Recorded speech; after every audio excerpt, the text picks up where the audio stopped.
Good morning สวัสดีพี่น้องเขาจะเข้าสู่การนมัสการพระเจ้า During our service I have a short announcement เขามีประกาศสั้นๆคือว่าอยู่นี่เพิ่นบ่มีเปลือนผงถวายพี่น้องถวายแต่ว่าพวกเขามีเทรดข้างหน้าถ้าผู้ใดอยากถวายพี่น้องก็ย่างมาถวายตามใจถ้าพี่น้องเขียนใส่ในอันเราบอกว่าเอาให้ LCC ก็ถวาย LCC Women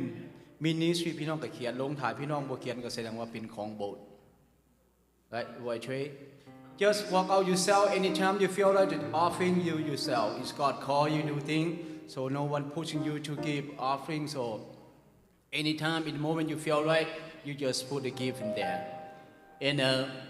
ขณะมีพระคัมภีร์ข้อหนึ่งก่อนเฮาสิเริ่มนมัสการ I have a couple words today because Easter on the way to us now so we found at Matthew chapter 28 verse 8 and 9 พระคัมภีร์มัทธิวบทที่28ข้อ8กับข้อที่9เพิ่นบอกว่า The women left the tomb quickly they were afraid but they were also happy they ran to the Jesus follower and tell them what happened suddenly Jesus met and saying greeting the woman came up to him to call his feet and worship him then Jesus said to them don't be afraid go to tell follower to go Galilee and I will be there เพิ่นบอกว่าหญิงเหล่านั้นจึงมาหาที่อุโมงค์และมีความย่านแต่ในขณะเดียวกันมีความสมชื่นยินดีและเล่นออกไปบอกพวกสาวกของพระองค์ในขณะนั้นพระเยซูเจ้าได้พบพวกเขาและกล่าวว่าสันติสุขแก่ทานเถิดหญิงเหล่านั้นก็ยับเข้ามาใกล้พระบาทของพระองค์แล้วก็ทรงข่าวไว้นมัสการพระเจ้าพระเยซูทรงกล่าวแก่พวกนั้นว่าอย่าสุดย่านจงบอกพวกพี่น้องของเขาไปแข่งคาริเลและเฮาก็และพวกท่านเห็นเฮาอยู่ที่นั่นดังนั้นมื้อนี้เป็นมื้อที่เฮาอยากถวายเกียรติแด่พระเจ้าพร้อมกันพระเจ้าอยู่กับพวกเขาทั้งหลายเหมือนกับผู้หญิงทั้งหลายเหล่านั้นที่แล่นไปหาพระเยซูคริสต์ที่อุโมงค์แต่พระเยซูก็ทรงฟื้นขึ้นมาจากตายเรียบร้อยดังนั้นมื้อนี้เป็นมื้อแห่งการฟื้นฟูจิตใจเฮาเป็นการฮู้ว่าพระเยซูคริสต์ทรงพระชนอยู่และเอเมนดังขอเชิญพี่น้องลุกขึ้นกับพวกคณะทั้งหลาย Could you please stand with us เขาจะพากันลุกขึ้นถวายแก่แด่พระเจ้าของเขาว่าลุกขึ้นส้นซาดของพระเจ้า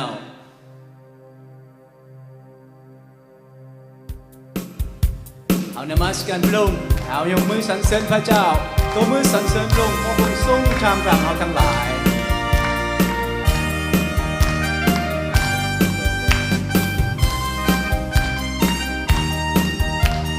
Look in turn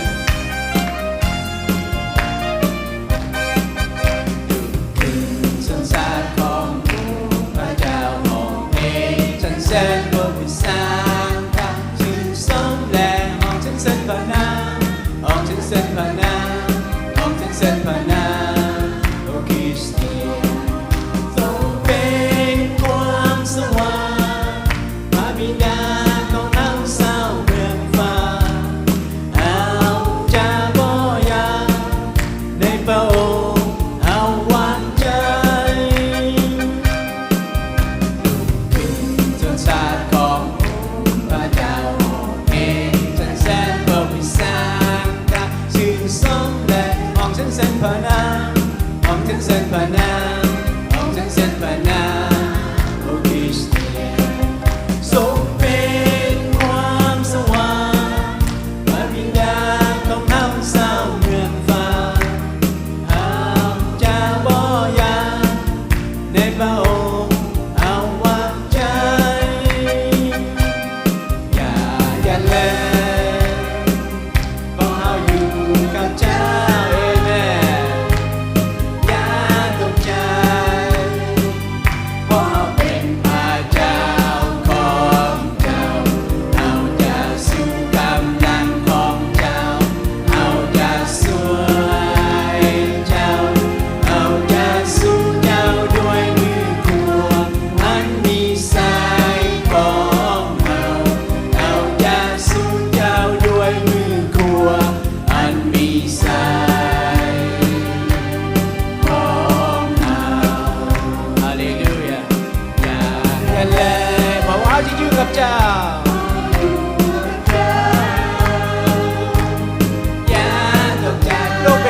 เขาทั้งหลาย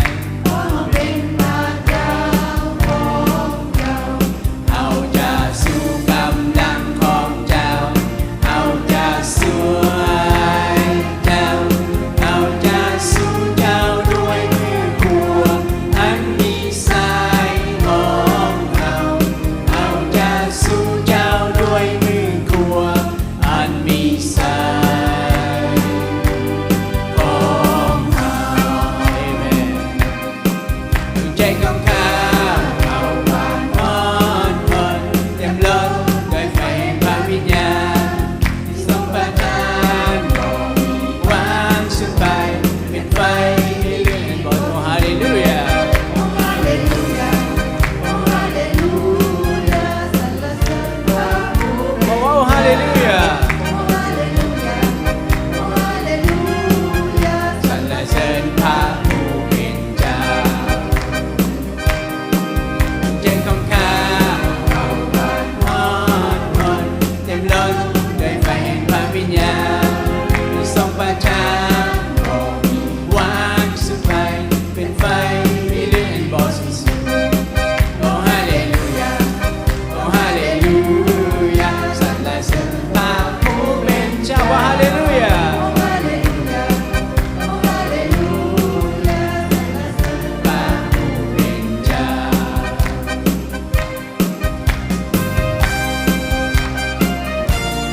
พระเจ้าทรงอยู่ท่ามกลางเขาทั้งหลาย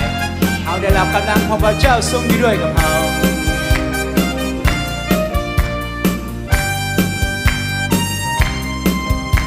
พระเจ้าพวกเขาจึงมีกำลังด้วยพระองค์สันดานจะต้องล้มลงโอ้โหว่าเป็นแห่งความวิสัยจอมลาซาใส่สนามเป็นของพระผู้เป็นเจ้าปลดปล่อยให้เฮามีใสเป็นพระเจ้าสันดานทั้งภายแพ้ไปทั่วโลกจะต้องได้เห็นว่าด้วยพระเจ้าพวกเขาจึงมีกำลังด้วยพระองค์สันดานทั้งต้องล้มลงโอ้โหว่าเป็นแห่งความวิสัยจอมลาซาว่าจอมลาซาพระเจ้าพวกเขาจึงมีกำลัง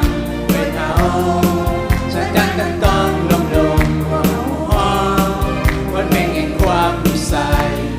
จอมลาซาไซสนา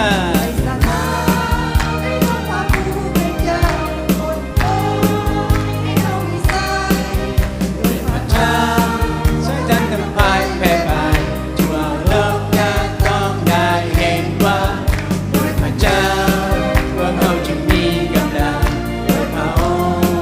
สันดานทั้งต้องลดลงโอ้โหบทเป็นแห่งความวิสัยจอมลาเพราะว่าจอมลาซาจอมลาซาเอเมนพระเยซูคริสต์เป็นจอมลาซาเราทั้งหลาย Jesus Christ is the King of the King believe or not one day all of us here people of the whole world will kneel down worship Lord Jesus Christ มื้อหนึ่งมาสุดท้ายพระเยซูก็ยังเป็นพระเจ้าและก็ยังเป็นกษัตริย์ทั้งหลายเพราะพวกเขาอยู่ที่นี่และคนทั่วโลกจะต้องคุกเข่าลงแล้วก็ข่าวไว้แล้วก็ว่าพระเยซูเป็นพระเจ้าดังนั้นพี่น้องได้ทักทายถึงกันและกันในมื้อเช้านี้ Could you please stand around people next to you beside you behind you tell that person God bless you today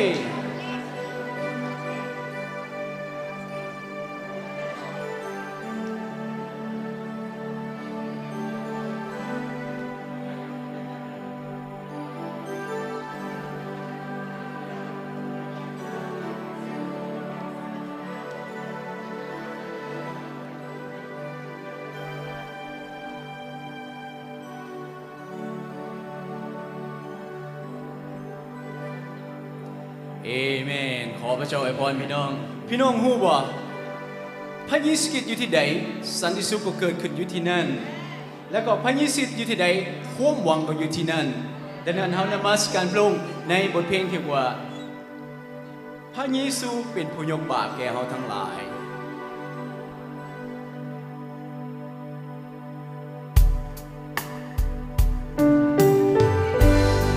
We have the old song but we always sing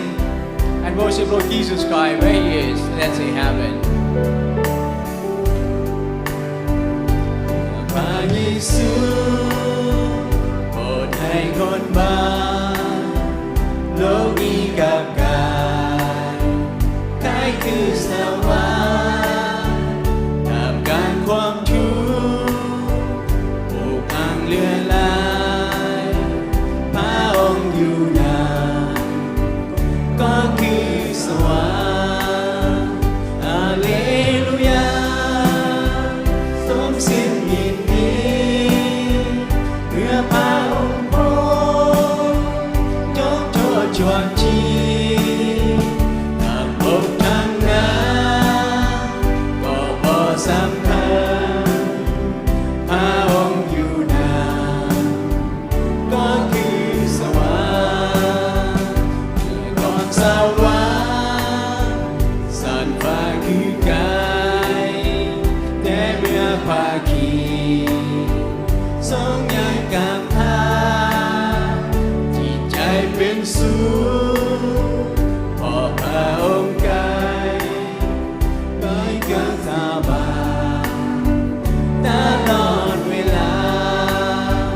ฮาเลลูยาสมซื่อยินดีเพราะพระองค์โปรดยกโทษชวนชีทางอกทางนั้นก็บ่สำคัญพระองค์อยู่นานก็คือสวรรค์ทางเลือกทางใดก็ตามในห้องเจ้านายอยู่ที่เที่ยงไห้เงินที่ได้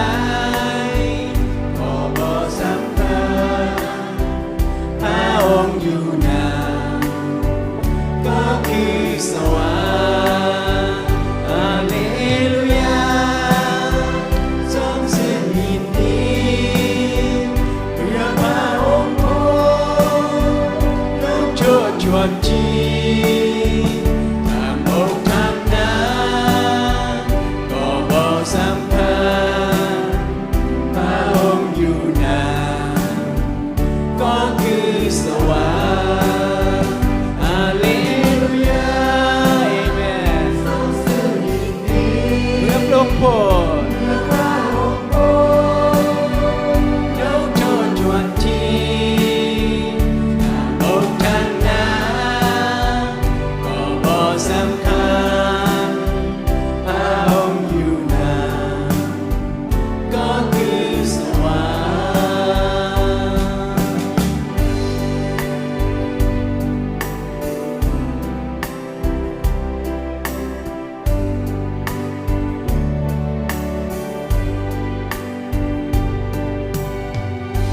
Let's say Hallelujah พระเยซูอยู่ท่ามกลางเฮาทั้งหลายเฮาก็ได้รับกำลังมาจากพระองค์เพราะพระเจ้าผู้ให้กำลังแก่เราทั้งหลาย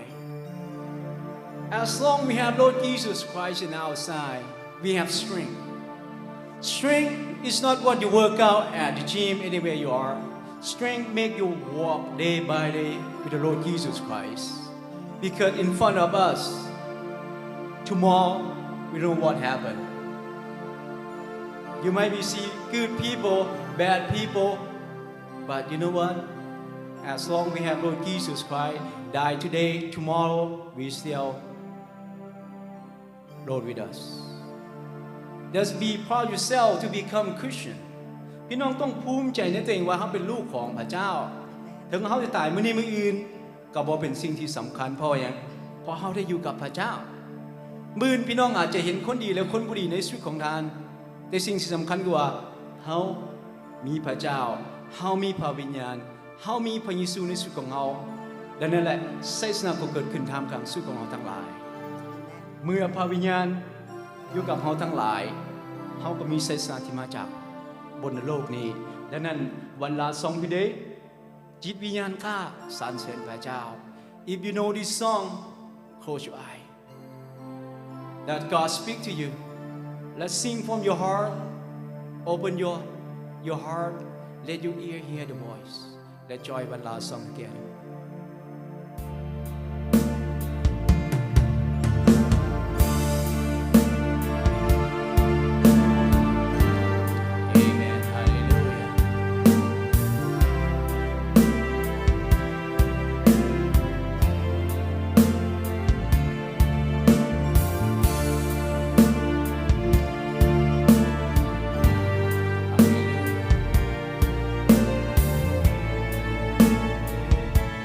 จิตวิญญาณข้าจิตวิญญาณข้าหอมสาธุการพระนามพระเจ้าเมื่อข้ามาเข้าเฝ้าองค์พระเจ้าของข้าข้าองค์ประทับอยู่เหนือคำสรรเสริญและโมทนาพระองค์ทรงชีวิตข้าฮาเลลูยาข้าองค์สรรเสริญองค์พระเจ้า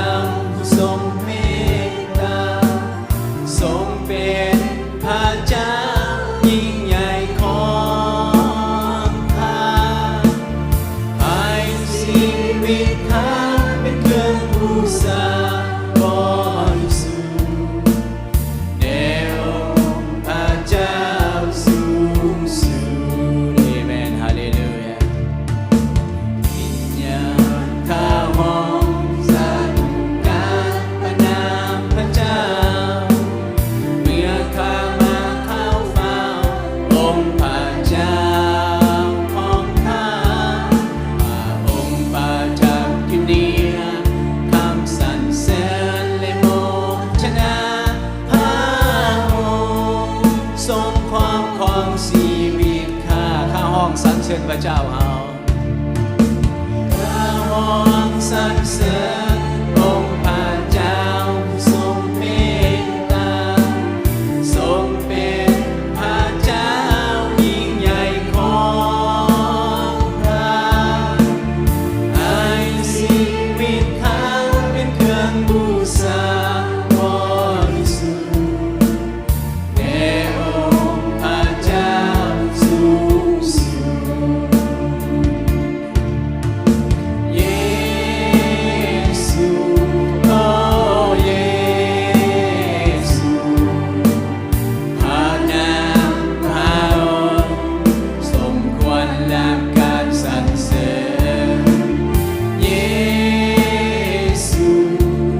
สรรเสริญพระนาม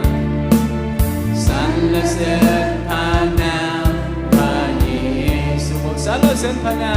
มสรรเสริญพระนามพระเยซูสรรเสริญพระนามพระเยซูฮาเลลูยาพระเจ้าข้าพระองค์ทรงเป็นพระเจ้าพระองค์ทรงสมควรได้รับคำสรรเสริญขอพระเกียรติเป็นของพระเจ้าอย่างมากล้นพระพรเป็นของลูกของพระองค์ทั้งหลายในเช้าวันนี้ลูกห้องออกในนามพระเยซูคริสต์นมัสการพระองค์ผู้ทรงพระชนอยู่เช้าวันนี้ขอพระองค์ทรงเบิ่งที่จิตใจร่างกายของลูกทั้งหลายให้ทุกคนได้รับการทรงสัมผัสที่มาจากพระเจ้าผ่านทางถ้อยคำผ่านทางการอยู่ร่วมกันของลูกทั้งหลายในเช้าวันนี้อวยพรไพพลของพระองค์ที่ได้สัมผัสได้รับกำลังมาจากพระองค์ Lord Father we are thank you Lord for you with us Lord you keep us strength thank you Lord look at our heart today look at our body today Lord Father even though we're weak but we still worship you Lord be with us today bless us Lord through this our worship today through the fellowship we have together today bless everyone to hear your voice bless everyone call out the name Jesus Christ thank you for you love us first Lord. We here at your house but we still remember our brother and sister over front line many people allow the whole world face with difficult time Lord Father some of the country faced with the war, the bombing here and there. Some of part of this world go through the difficult time with the weather kind of stuff, Lord Father. But keep your people safe. And let those guys, let people know you are God. And you're on the way. Come and see us. Prepare our heart, Lord, and get ready for it. Help us to be focused on you, not the thing around us, nothing in front of us. Leave everything in the past and focus on you, Lord. Keep up the new strength, go back home to the church. Bless everyone. Help us to be light and the salt to other people as well. You are God. You're the one who bless us. Nobody can't, but you are. Here you people today, Lord Father, at your house, and many people join with us live Facebook. Bless everyone today. Thank you, Lord, for you love us first. Jesus name pray. Let's say amen. ขอเชิญพี่น้องนั่งลงยิ้มมิเศษทุกเทื่อที่พวกเรามาเจอกันพี่น้องมีของขวัญมามอบถวายแก่พระเจ้าและกับพี่น้องทั้งหลายดังนั้นเช้าวันนี้พวกเขามีเพลงพิเศษ and Bingo ready พวกเขามีเพลงพิเศษจากพี่น้องเพราะว่าอย่างหัวพี่น้องมาพี่น้องก็นำของขวัญมาพี่น้องกลับไปพี่น้องก็ได้รับของขวัญจากพวกเขาหน่อยไปดังนั้นเช้าวันนี้ให้เป็นเช้าแห่งการเฮาอยู่ร่วมกันเวลาบ่สำคัญปานใดพอเฮามีของกินเตรียมต้อนรับพี่น้องเรียบร้อยดังนั้นเมื่อเฮาอยู่ร่วมกันให้เฮาได้นมัสการพระเจ้าเฮาให้หนุนใจซึ่งกันและกันอย่างเต็มที่เพราะว่าหยังพอมื้ออื่นเฮาอาจจะบ่เจอกันทิศหน้าเฮาบ่เจอกันบางเทื่อถ้าเฮายังเจอกัน LC เฮาก็ขอบคุณพระเจ้า Are you ready all ladies song Yes please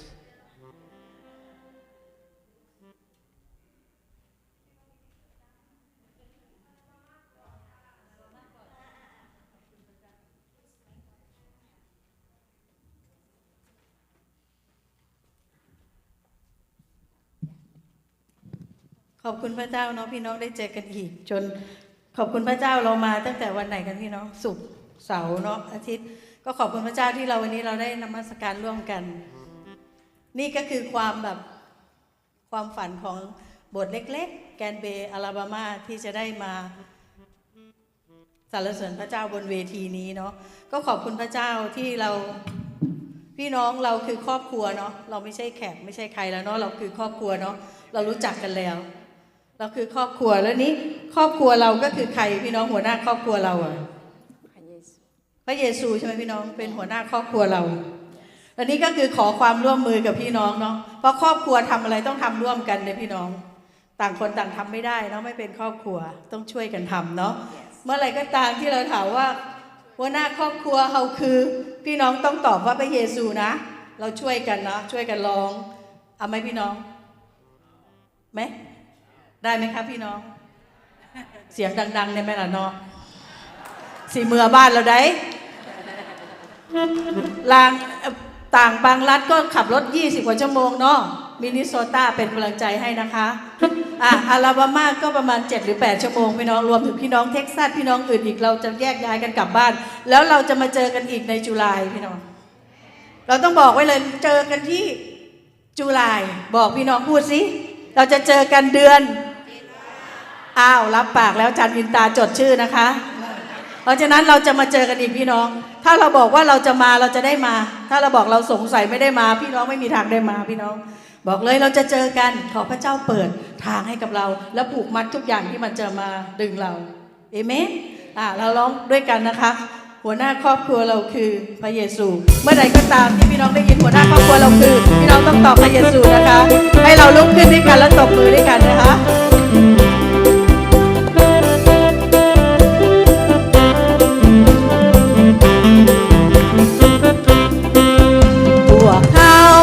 ครอบครัวใหญ่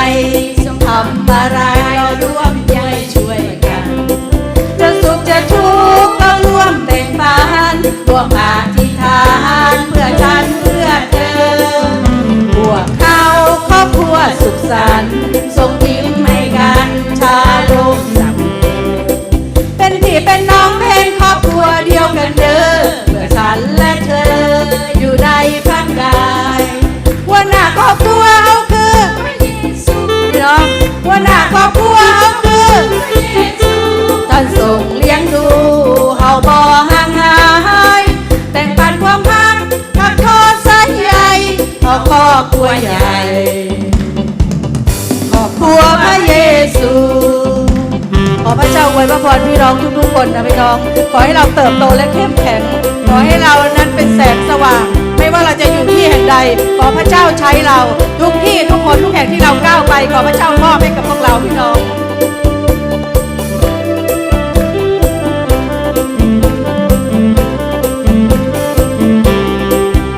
แม่สรรเสริญพระเจ้าขอบคุณพระเจ้า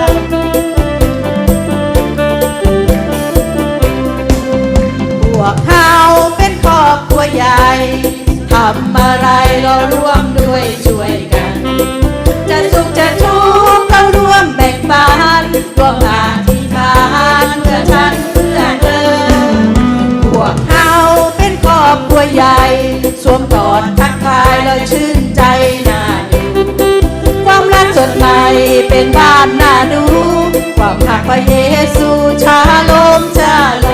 มหัวหน้าครอบครัวเขาคือไม่ดังไม่ดังท่านส่งเลี้ยงดูเฮาบ่ห่างหายแบ่งปันความรักทักทอดสายใยเอาครอบครัวใหญ่ครอบครัวพระเยซูหัวหน้าครอบครัวเฮาคือเอเมนหัวหน้าครอบครัวเฮาคือท่านส่งเลี้ยงดูเฮาบ่ห่างหายแบ่งปันความรักทักทอดสายใยเอาครอบครัวใหญ่ครอบครัวพระเยซูเอาครอบครัวใหญ่ครอบครัวพระเยซูเอาครอบครัวใหญ่ชาโลมชาโลมขอบคุณพระเจ้าพี่น้องแล้วเราเจอกันอีกในเดือนตุลานะพี่น้องนะผ่านไปแกนเบย์อลาบามาเยี่ยมพวกเราด้วยนะคะขอบคุณค่ะพระเจ้าอวยพร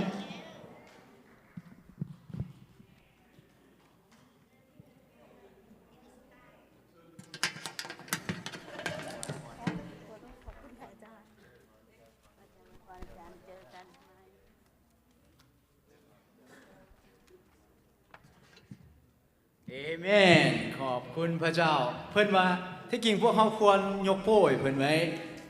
we supposed to thumbs up but she did she go like that every time you say that ครอบครัวพระเยซูเพิ่นยกมือให้พี่น้องโชว์แสดงว่าพี่น้องสุดยอด we are the best พวกเขายังมีอีกไหมพี่น้องมีโซดา still yeah please forward very good we still have song ขน้อยเว้าแล้วว่าผู้หนึงห้องเพิ่นสิอยากจะห้องโซ่ในนั้นให้เฮาโอใจไว้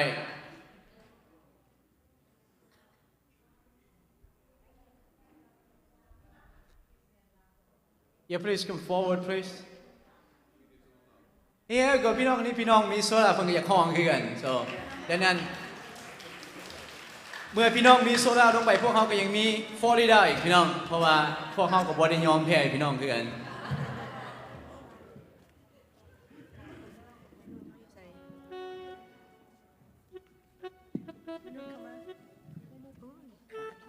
สบายดีพี่น้อง ขอบคุณพระเจ้าเนาะหลายคนเห็นพวกเขาแล้ววันนี้มื้อนี้ก็เห็นกันอีกเนาะย้อนกับคุณลูกความหักของพระเจ้า แต่ว่าก็มีหลายคนที่พวกเขาบ่ได้ทำสบายดีเมื่อวานนี้ก็อยากขอโอกาสนี้สบายดีพี่น้องทุกคนเนาะพวกเขามินิโซตาก็มีเพลงพิเศษเห็นพวกเอื้อยๆอลาบามาเพิ่นห้องพวกเขาก็อยากห้องถวายเกียรติพระเจ้าความกัน แต่ว่าเพลงเฮาแม่นเพลงเซิร์นทุกคนเซิร์นมาเนาะสำหรับผู้ที่บ่ได้ฟังวานนี้แต่ว่ามื้อนี้ก็ได้ฟังนํกันโอเคอยากให้แม่นุชกล่าวหน่อยนึงเนาะ ก็ขอบคุณพระเจ้าเนาะที่ทางพวกเขาก็มีโอกาสอีก แต่ว่าพี่น้องอาจจะเลี้ยวขึ้นมาก็ขออภัยหลายๆคือแต่งตัวก็บ่ค่อยสุภาพเพราะว่าเขาเตรียมตัวที่จะออกเนาะเดินทางหลังจากที่เขาทำประทานอาหารร่วมกัน แต่ก็ขอบคุณพระเจ้าที่พวกเขาได้มีจิตใจอยากจะสรรเสริญพระเจ้าห่วงกับพี่น้องเนาะขอพระเจ้านำพาแล้วก็ทุกอย่างก็พวกเขาก็ขออภัยนะพี่น้องที่แต่งตัวบ่ค่อยสุภาพปานใด ขอบคุณพระเจ้า เพื่อเป็นการถวายเกียรติพระเจ้าขอเชิญพี่น้องลุกยืนขึ้นเนาะถ้าว่าสะดวกเนาะโอเคเฮาจะห้องเพลงนี้บอกว่าเชิญทุกคน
ว้าวขอบคุณพระเจ้า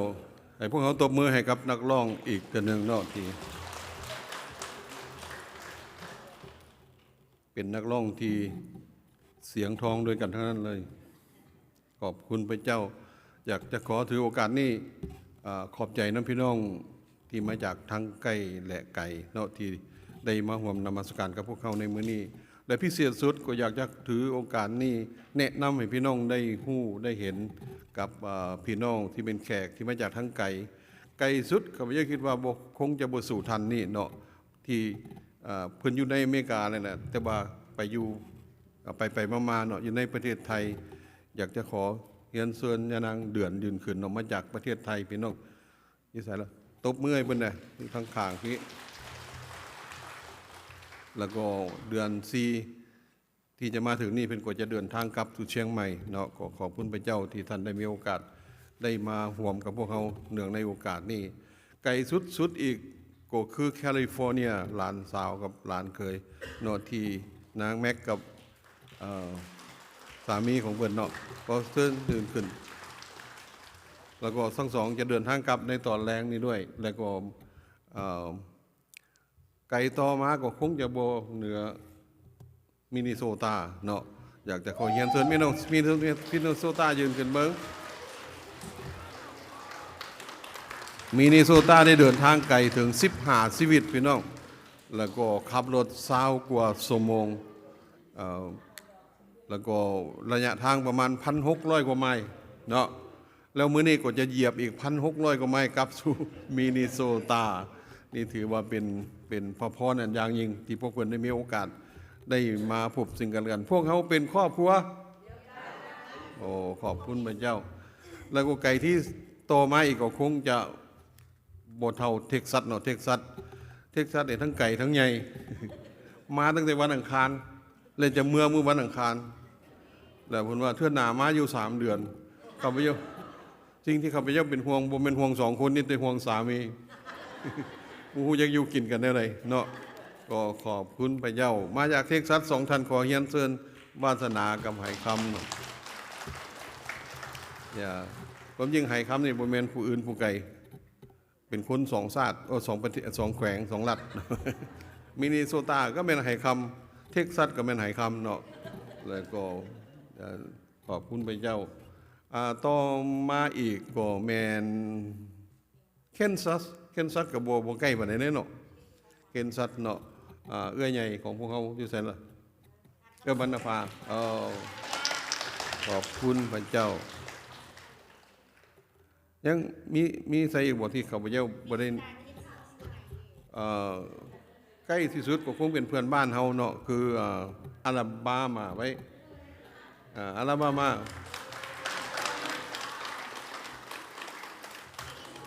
ข้าพเจ้าแอบเป็นแฟนของอาลาบามาทีมนักร้องอยู่เนาะทุกมื้อก็จะเบิ่งพวกเพิ่นพอแต่งตัวก็งามห้องเพลงก็ม่วนขอบคุณพระเจ้าแล้วก็ให้มาเรื่อยๆให้มาดุมาเพื่อนำเพลงมาแล้วก็ทุกครั้งที่ข้าพเจ้าได้ยินที่คุณจิมพูดทุกครั้งที่ท่านพูดเป็นกำลังใจมากๆสำหรับผมเนาะขอบคุณพระเจ้าพี่น้องได้รับพระพรจากซึ่งกันและกันในเทื่อนี้บอกเขายกมือขึ้นเบิ่งว้าวขอบคุณพระเจ้าแต่ละคนได้รับพระพรผู้ต่อไปก็คือเฮนส์วิลนี่อาลาบามากันเด้แม่นบ่โอ้ยืนแล้วโอ้บ่ได้ต้องยืนอีกท่านผู้นี้บ่แม่นอื่นไก่เนาะเป็นอ้ายเป็นน้องที่หักแพงในครอบครัวข้าพเจ้าขอโทษเว้าถึงความหักที่มีต่อซึ่งกันและกันน้ำตาอยากออก อาจารย์ผู้วงเนาะบ่ว่ายามไหนขอแต่มีฟลอริดาเฮ็ดหยังก็ตามซื้อปียนต์ไปแต่ปีกายพี่ก็มี เพราะว่าอยากมาแต่มาสินี่ว่าเป็นหยังคือมาเดือกแค่2 โมงพี่น้องเพิ่นว่ามันถือกับเยอะเลยบอกว่าถ้าสิซื้อปียนต์ธนานั่นโทรมาก่อนตัวที่เจ้าซื้อได้ให้เจ้าเขียนไว้และตัวที่มันจะ จะมาตอนกลางเว้นสิเพิ่มให้ข้าพเจ้าบอก ว่ามันดึกเกินไปเนาะและนอกจากท่านอาจารย์พ่ออาจารย์แอรอนเนาะก็ยังมีเฮียป้าป้าเดือนอยู่ใส่หล่ะยังเปิดเดือนโอ้ยังป้าเดือนนี่ก็บอกว่าอยู่ๆก็บอกว่าอาจารย์บ่เห็นอาจารย์โดนแล้วคุณว่าอยากจะมาหาก็ขอบคุณพระเจ้าความจริงคณะข้าพเจ้าซื้อปียนต์ป้าเดือนบ่ได้เมื่อแน่นอน ภายในทิศ2 ทิศนี่ท่านเทื่อหน้าจะให้อาจารย์ผู้วงซื้อให้อาจารย์ซื้อโอเคเพื่อที่ได้อยู่ดนๆนะโอเคแล้วนอกจากนี้พวกเขาก็มีแขกเนาะที่มาเยี่ยมยามพวกเขาข้าพเจ้าเห็นท่านอาจารย์คำสิงถ้าพี่น้องอยู่ดนข้าพเจ้าสิพาไปเยี่ยมฟาร์มของอาจารย์คำสิงมีมดพี่น้องบักหนอดบักหลอดหมักเพชรหมักเขือหมักหงสัมปปิหมากมีหอดจระเข้มีอย่างหลายอย่างอยู่ในที่นั่นแต่เขาจะต้องขับรถ2 ชั่วโมงครึ่งแล้วก็โดยเฉพาะขันยามหมักไม้พี่น้องก็มาก็เขาจะเห็นว่ามีหลายอย่างที่เขาจะสื่นชมยินดีอยู่ในหลักนี่แล้วก็หมากยังก็ดีหมักเคียบหมักย่ำไยพอพี่น้องไปฮอดพี่น้องกินจนเท่าที่จะกินได้แต่ว่าเวลาไปซื้อแล้วเขาจะบุรุษ เขาบอกว่าผ้า6 เหรียญเขาก็6 เหรียญแล้วเขาบ่แถมเองเพราะว่าพี่น้องกินแล้วนี่คือฟลอริดาโอเคแล้วก็ท่านอาจารย์คำสิงก็มีแขกมานำด้วยท่านวงไว้ขอเฮียนเชิญท่านวงยืนขึ้นเนาะขอพระเจ้าอวยพรดีใจที่มีโอกาสได้มาห่วมท่านมิตรข้าพเจ้าเห็นอาจารย์คำสิงกับท่านวงนี่ยางอยู่ข้าพเจ้าถามหลานไพ่ว่าอันนี้เป็นไอแอร์บ่เพราะว่าเบื้องทั้งหลังคือคล้ายๆกันนี่เนาะ ก็ขอบคุณพระเจ้าและมื้อนี้เขาขอบคุณพระเจ้าได้ข่าวว่ายานางลี่เดินทางไปเยี่ยมประเทศลาวพวกมีข่าวดีเนาะมื้อหน้าเพิ่นมาเล่าให้พวกเขาฟังแล้วขอบคุณพระเจ้าเพิ่นมีสามีมาด้วยมานำด้วยเนาะอยากจะขอเฮียนเซินยานางลี่กับสามีท่านไลเนาะยืนขึ้นเพื่อพวกเขาจะได้ต้อนรับท่านว่าขอบคุณพระเจ้าเมื่อคืนนี้ข้าพเจ้าบอกว่าอย่านั่งไต่ก็ขโมยเนาะแยกกันอยู่คนละห้องเพราะว่าไอแข่งกันแล้วตอนนี้มุมนั้นกับมุมนี้กำลังจะไอแข่งกันกับข้าพเจ้าเนาะหรือบอกว่าพวกเพิ่นไอบ้านเขาเพิ่นว่าบาปไล่เวรทันเนาะว่าเพิ่นไออย่างเดียวข้าพเจ้าก็เริ่มแล้วคอแห้งเก่าเนาะขอบคุณพระเจ้าเช้าวันนี้มื้อนี้พี่น้องได้รับเผาพรซ่อนเผาพรหลังจากที่อาจารย์อารอนได้นำบุตรสอนมาแนะนำพวกเราคนต่อไปแมนทันเมเจอร์สตีฟเนาะที่มาจากชิคาโกพร้อมด้วยภรรยาและก็ลูกสาวอีก2 คนพร้อมด้วยลูกเขยso I would like to invite all of Kuntabanya family and plus son-in-law. Would you please stand up? You know พี่น้องมาแปลกๆเขาอยากเห็นครอบครัวนี่แปลกๆson-in-law and father, would you please stand up?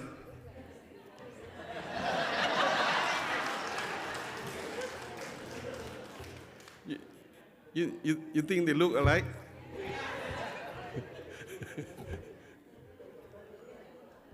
บ่ฮู้ว่าแอมเบอโรไปซอกได้แนวไหนเนาะ คือพอเฒ่าเอากระดอกขอบคุณพระเจ้ามื้อนี้ภรรยากับพระเจ้าจะขึ้นมาร้องเพลงหนึ่งมอบเป็นของขวัญและขอบใจเนาะขอบใจที่มาเยือน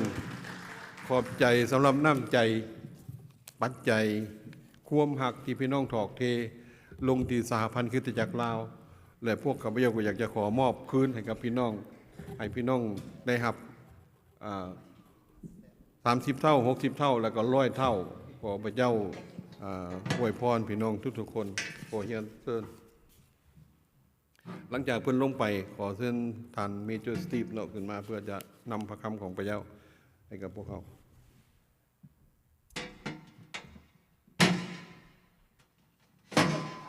นี่บ่รอดพี่น้อง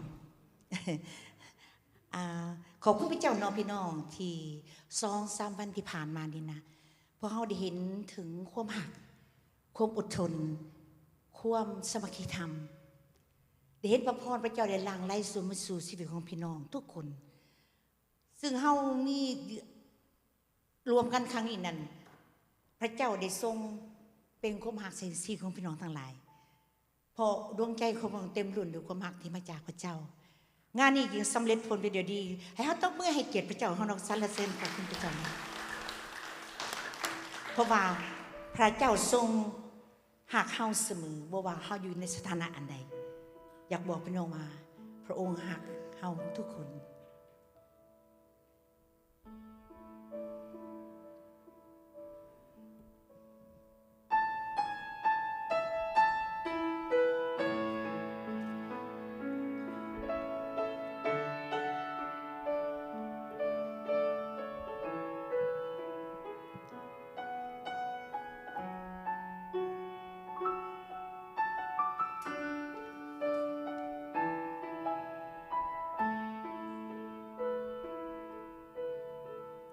พระองค์หักเขาเสมอความหักนั้น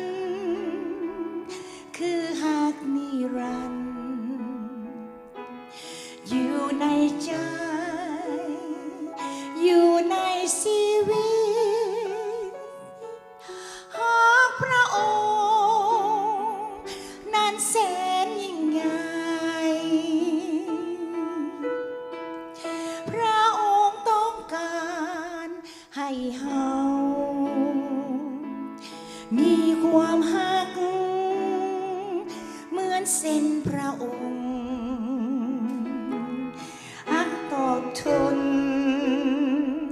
กาจำคุณให้มีความหวังหักบ่สิ้นสุดขอพระองค์ทรงเติมใจหักมันล้นในใจของเฮาเสมอ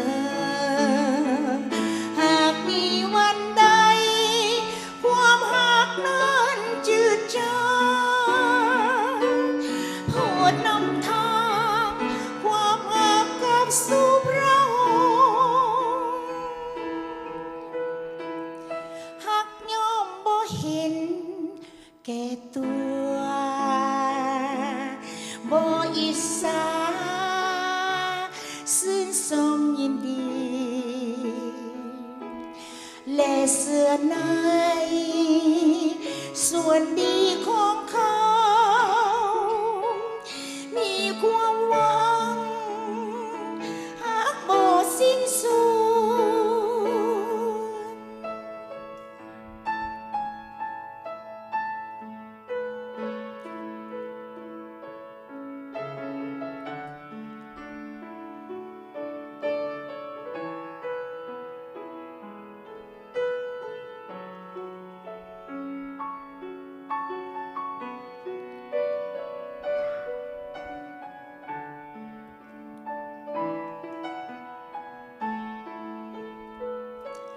ขอพระองค์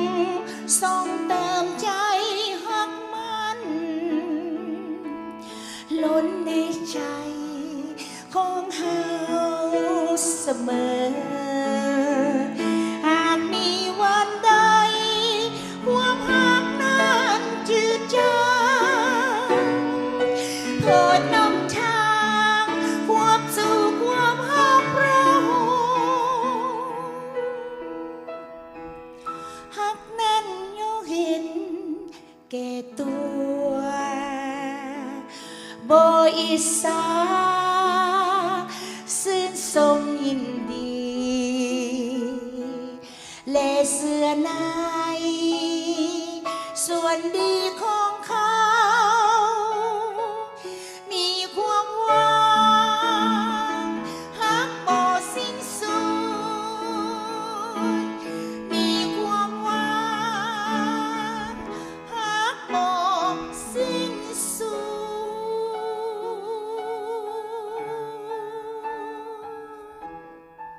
May God bless you all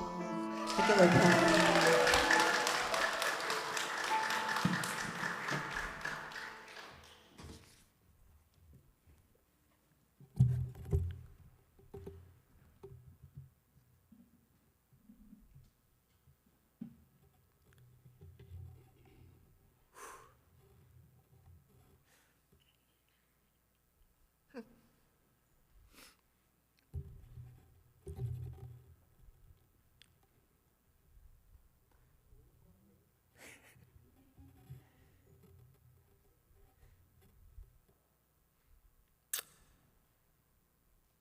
เวลาใดพระวิญญาณบริสุทธิ์สัมผัส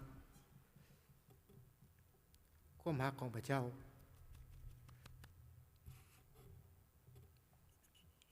เป็นว่าลูกผู้ชายบ่ให้สิเด้แต่ว่าลูกผู้ชายที่มีพระเจ้าในชีวิตน้ำตาก็เพื่อพระองค์เอเมน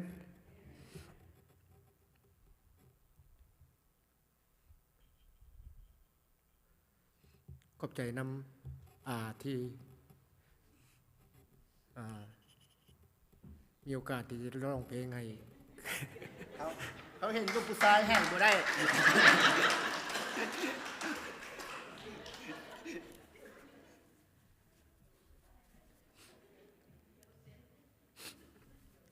ขอบคุณพระเจ้าเนาะที่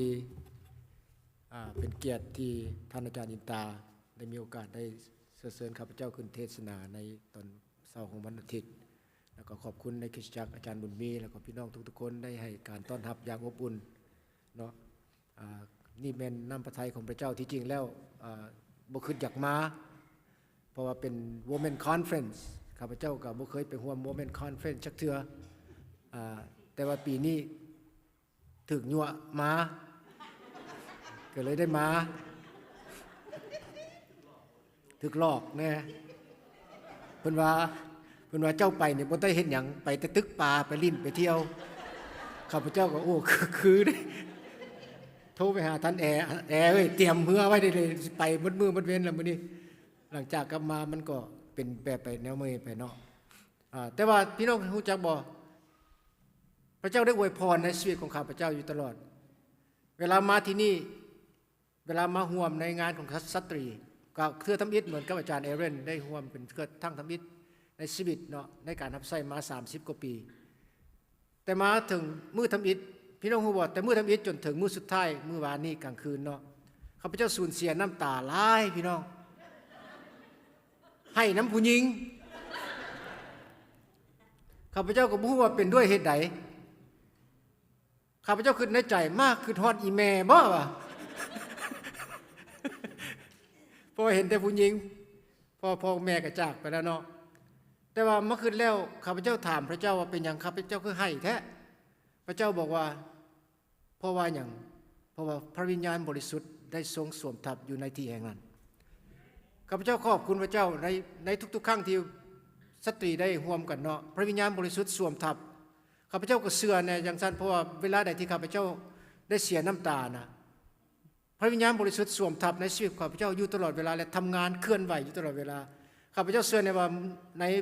Women Conference ในปีนี้ได้รับการเคลื่อนไหวจากพระวิญญาณบริสุทธิ์และได้รับพระพรจากพระเจ้าอย่างแท้จริงเอเมนบ่พี่น้อง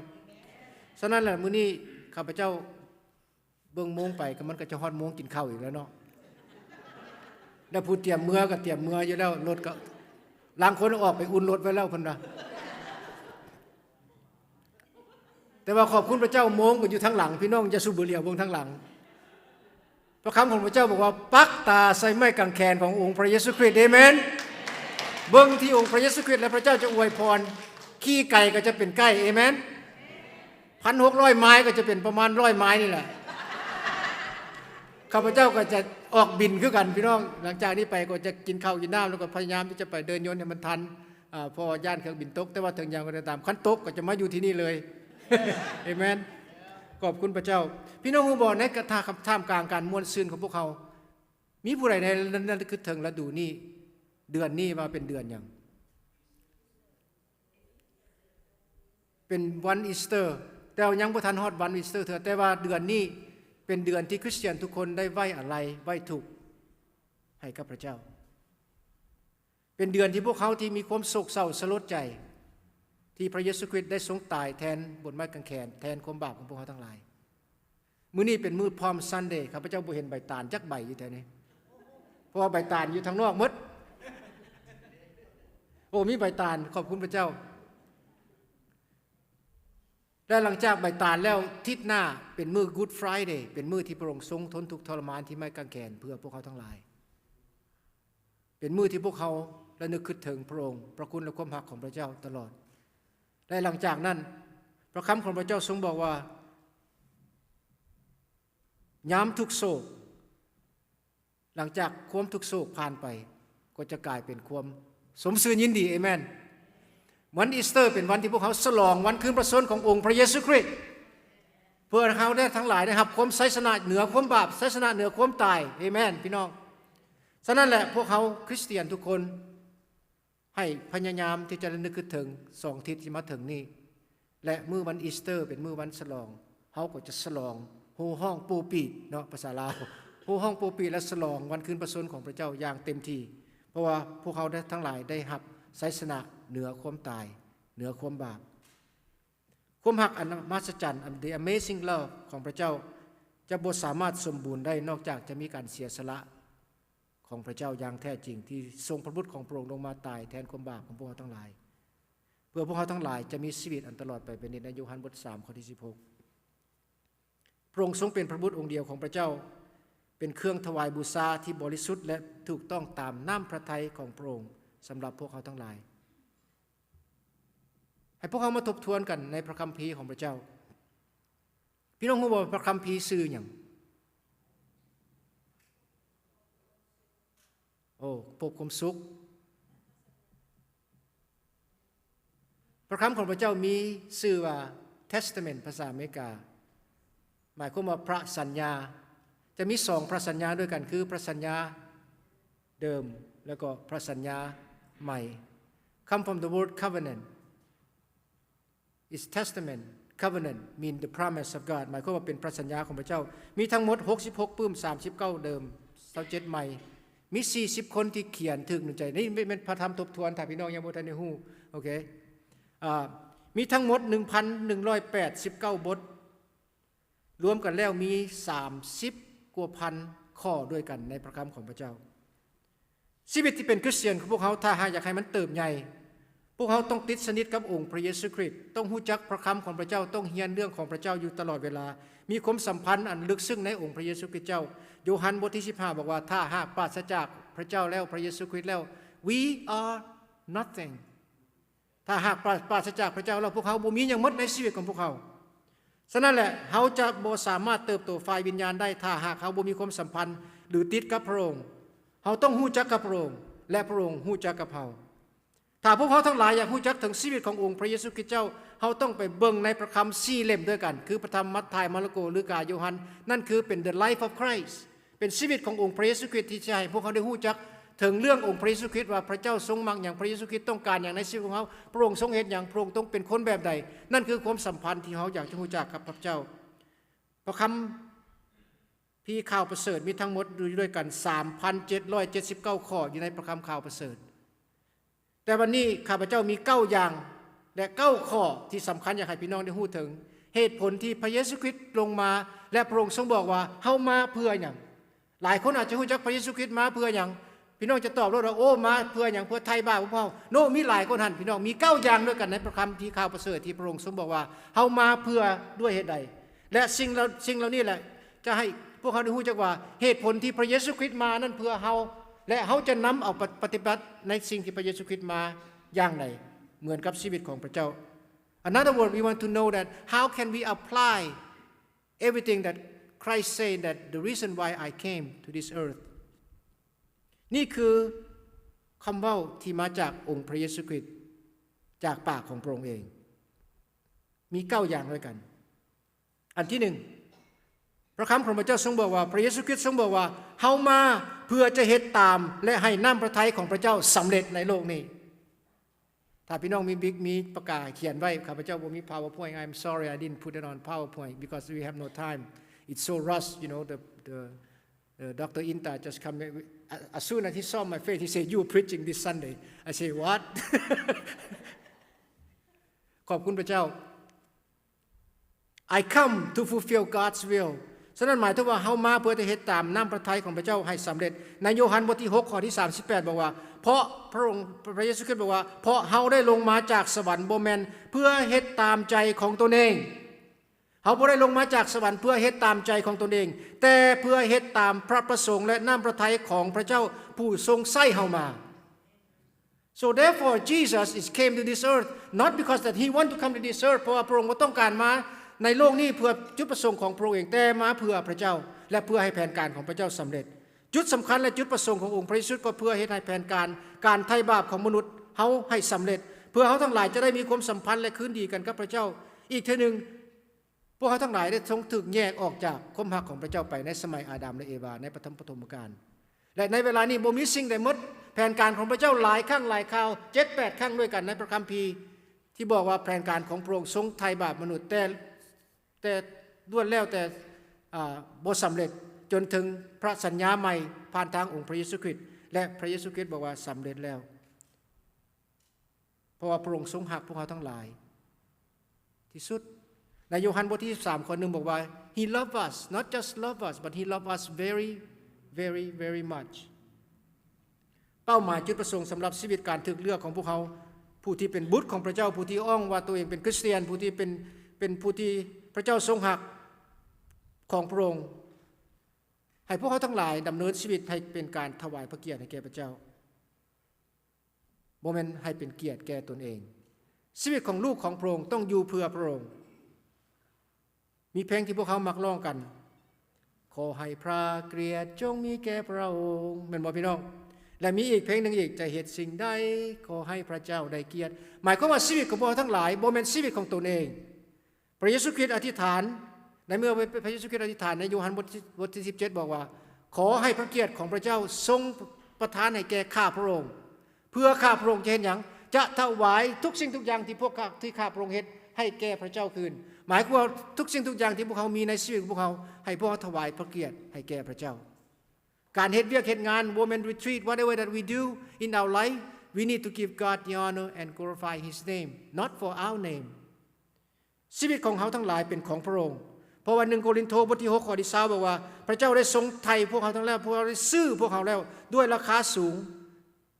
บ่แม่นด้วยเลือดบ่แม่นด้วยเนื้อหรือกามแต่ว่าด้วยพระโลหิตของพระองค์และเลือดเนื้อและชีวิตของพระองค์1เปโตรบทที่1ข้อที่17ข้อ19ก็เว้าคือกันเมื่อเวลาที่พระเยซูคริสต์ต้องตายและได้นำเฮาทั้งหลายให้มีโอกาสได้กลับมาหาพระองค์และทรงซื้อพวกเขาทั้งหลายด้วยราคาที่สูงสุดเหตุฉะนั้นพวกเขาทั้งหลายบ่แม่นตัวของตนเองแล้ว we are no longer ourselves because we belong to who there's two persons that we belong to either one to God or number two to Satan พวกเขาทั้งหลายหมายความว่าเป็นคนของพระเจ้าหรือเป็นคนของมารมีเท่านั้น2อย่างเพราะว่าเขาบ่ได้มีชีวิตอยู่ในโลกนี้ตลอดไปการเข้ามาอยู่ในโลกเป็นชีวิตที่ชั่วคราวเท่านั้นมื้อนึงพวกเขาต้องจากไปและมื้อสุดท้ายนั้นจะหมายความว่าพวกเขาจะอยู่นำพระเจ้าหรือจะอยู่ในนรก That's all อยู่สวรรค์หรืออยู่นรกเพียงเท่านั้นอยู่สวรรค์ก็คือเป็นคนของพระเจ้าอยู่นรกก็เป็นคนของมารซาตาน There's no choice บ่แม่นว่าสิอยู่ในแผ่นดินโลกนี้วนไปวนมาอาจารย์อินตาเพิ่นเว้าเลยเนาะภาษาพี่น้องเคยได้ยินบ่เพิ่นว่า I believe in God I go up I believe in something else I go down if I don't believe anything I go around เพิ่นว่าข้าพเจ้าก็บ่ฮู้ว่ามันเป็นด้วยเหตุใดถ้าบ่เชื่ออย่างหมายความว่าไปทั่วที่ทั่วแดนมันบ่เป็นอย่างนั้นพี่น้อง either we go up or we go down ฉะนั้นผู้ที่พระเจ้าทรงซื้อด้วยเลือดของพระองค์ผู้ที่เป็นของพระเจ้าพระเจ้าบอกว่าเฮาจะอยู่กับท่านและท่านจะอยู่กับเฮาทุกๆวันจนหมดกับพวกเขาต้องดำเนินชีวิตโดยการที่จะอยู่เพื่อพระองค์บ่แม่นอยู่เพื่อตัวของเขาจะฮู้จักน้ำพระทัยของพระเจ้าได้ใดเพราะว่าพระคำของพระเจ้าทรงบอกว่าบ่มีผู้ใดฮู้น้ำพระทัยของพระเจ้าใน 1 Corinthians chapter 2 verse 12 ใน1โครินธ์บท2ข้อที่11บอกว่าบ่มีผู้ใดฮู้จักน้ำพระทัยของพระเจ้ามีแต่พระวิญญาณบริสุทธิ์เท่านั้นที่ฮู้ฉะนั้นอาจารย์เปโตรได้ไขเคล็ดลับของพวกเขาเฮ็ดแนวใดเขาจะฮู้จักถึงน้ำพระทัยของพระเจ้าได้ถ้าพี่น้องอยากฮู้จักน้ำพระทัยของพระเจ้าให้พี่น้องเบิ่งในโรมบทที่12ข้อ1ถึง3 พระองค์พระเยซูคริสต์บอกว่าเหตุฉะนั้นพี่น้องทั้งหลายโดยเห็นพระเมตตากรุณาของพระเจ้าเขาจึงเรียกเอิ้นพวกเจ้าให้ถวายตัวแก่พระเจ้าเป็นเครื่องบูชาอันมีชีวิตเป็นอันบริสุทธิ์และเป็นที่พอพระทัยพระเจ้าซึ่งเป็นการอัศจรรย์ที่ให้สมกับฝ่ายวิญญาณของเจ้าทั้งหลายอย่าดำเนินชีวิตเหมือนยานชาวโลกนี้แต่จงรับการทรงเปลี่ยนแปลงจิตใจของพวกเจ้าใหม่และอุปนิสัยของพวกเจ้าจึงจะเปลี่ยนใหม่เพื่อพวกเจ้าจะได้รู้จักถึงน้ำพระทัยของพระเจ้าจะรู้ว่าอันใดดีและอันใดเป็นที่ชอบพระทัยและอันใดดีที่สุดพี่น้องถ้าอยากรู้จักน้ำพระทัยของพระเจ้าให้พี่น้องทั้งหลายได้ให้อย่าดำเนินชีวิตเหมือนอย่างชาวโลกนี้ให้ได้รับการทรงเปลี่ยนแปลงจิตใจชีวิตของพวกเขาจิตวิญญาณของพวกเขาและนิสัยของพวกเขาจึงจะเปลี่ยนใหม่และหลังจากนั้นพวกเขาก็จะรู้จักถึงน้ำพระทัยของพระเจ้าได้ If you don't do that there is no way you can know God's will ถ้าพี่น้องรู้จักน้ำพระทัยของพระเจ้าแล้ว you will not have any question whatsoever regarding to whatever that you facing in your life บ่มีคำถามเลยนะหมายความว่าทุกสิ่งทุกอย่างเป็นไปตามน้ำพระทัยของพระเจ้าด้วยเหตุนี้การดำรงชีวิตทุกๆกรณีหรือเหตุเวียกงานของพระเจ้าอย่าสู้เหตุตามใจพี่น้องให้เหตุตามน้ำพระทัยของพระเจ้าและเขาจะได้รับเกียรติยศและพระพรของพระเจ้าก็จะทอกเทลงมาในชีวิตท่ามกลางพวกเขาทั้งหลายอย่าเหตุตามใจตนเองให้เหตุตามน้ำพระทัยของพระเจ้าเพราะว่าเวียกงานทุกสิ่งทุกอย่างที่เขามีอยู่ในโลกนี้ล้วนแล้วแต่เป็นของพระเจ้า It's not for usอันที่สองที่ข้าพเจ้าจะแบ่งปันพี่น้องในมื้อนี้พระเยซูคริสต์ทรงบอกว่าในมัทธิวบทที่5ข้อที่17พระองค์ทรงบอกว่าอย่าคิดว่าเฮามาเพื่อลืบล้างกฎบัญญัติหรือผู้ทำนวยเฮาบ่ได้มาลืบล้างกฎบัญญัติแต่มาเฮ็ดให้กฎบัญญัติทั้งหลายของพระเจ้าสำเร็จในตัวองค์พระเยซูคริสต์พระองค์มาเพื่อเฮ็ดให้พระบัญญัติทั้งหลายอยู่ในพระคัมภีร์เดิมสำเร็จในตัวของพระเยซูคริสต์ถ้าหากว่าพระเยซูคริสต์บ่มาในโลกนี้พระคัมภีร์เก่าก็จะเป็นแต่นิทานพี่น้องเป็นความบ่เป็นความจริงเป็นปื้มที่มนุษย์เขียนขึ้นซื่อๆบรรดาผู้ทำนวยหรือพยากรณ์ทั้งหลายได้ทำนวยถึงเรื่องพระเยซูคริสต์พระเมสสิยาในพระคัมภีร์เก่าก็จะเป็นผู้ที่ตัวเท่านั้นตลกเป็นคนกี่ตัวว่าเรื่องเป็นบ่เป็นความจริงเนื่องจากคำสัญญาทั้งหมดบ่ได้สำเร็จพระคัมภีร์ใหม่ก็จะบ่เกิดขึ้น Therefore there will not be the New Testament if the Old Testament is not true if Jesus did not come to fulfill itและเขาก็เห็นอยู่แล้วว่าคำสุดท้ายของพระเยซูคริสต์เมื่ออยู่ถึงไม้กางเขนพี่น้องว่าพระองค์ทรงเว้าอย่างสำเร็จแล้ว Why Jesus actually when he died and then before he died he passed out he passed away he said it is finished เพราะว่าพระคำของพระเจ้าทรงสำเร็จในตัวขององค์พระเยซูคริสต์ He fulfilled the law of the Lord the command of the Lordฉะนั้นพระเยซูคริสต์มาเพื่อจะให้พระบัญญัติของพระเจ้าสำเร็จหน้าที่ของพวกเขาทุกคนในชีวิตเป็นคริสเตียนหรือชีวิตผู้ที่รับใช้พระเจ้าต้องเฮ็ดให้พระบัญญัติของพระเจ้าสำเร็จบ่ว่า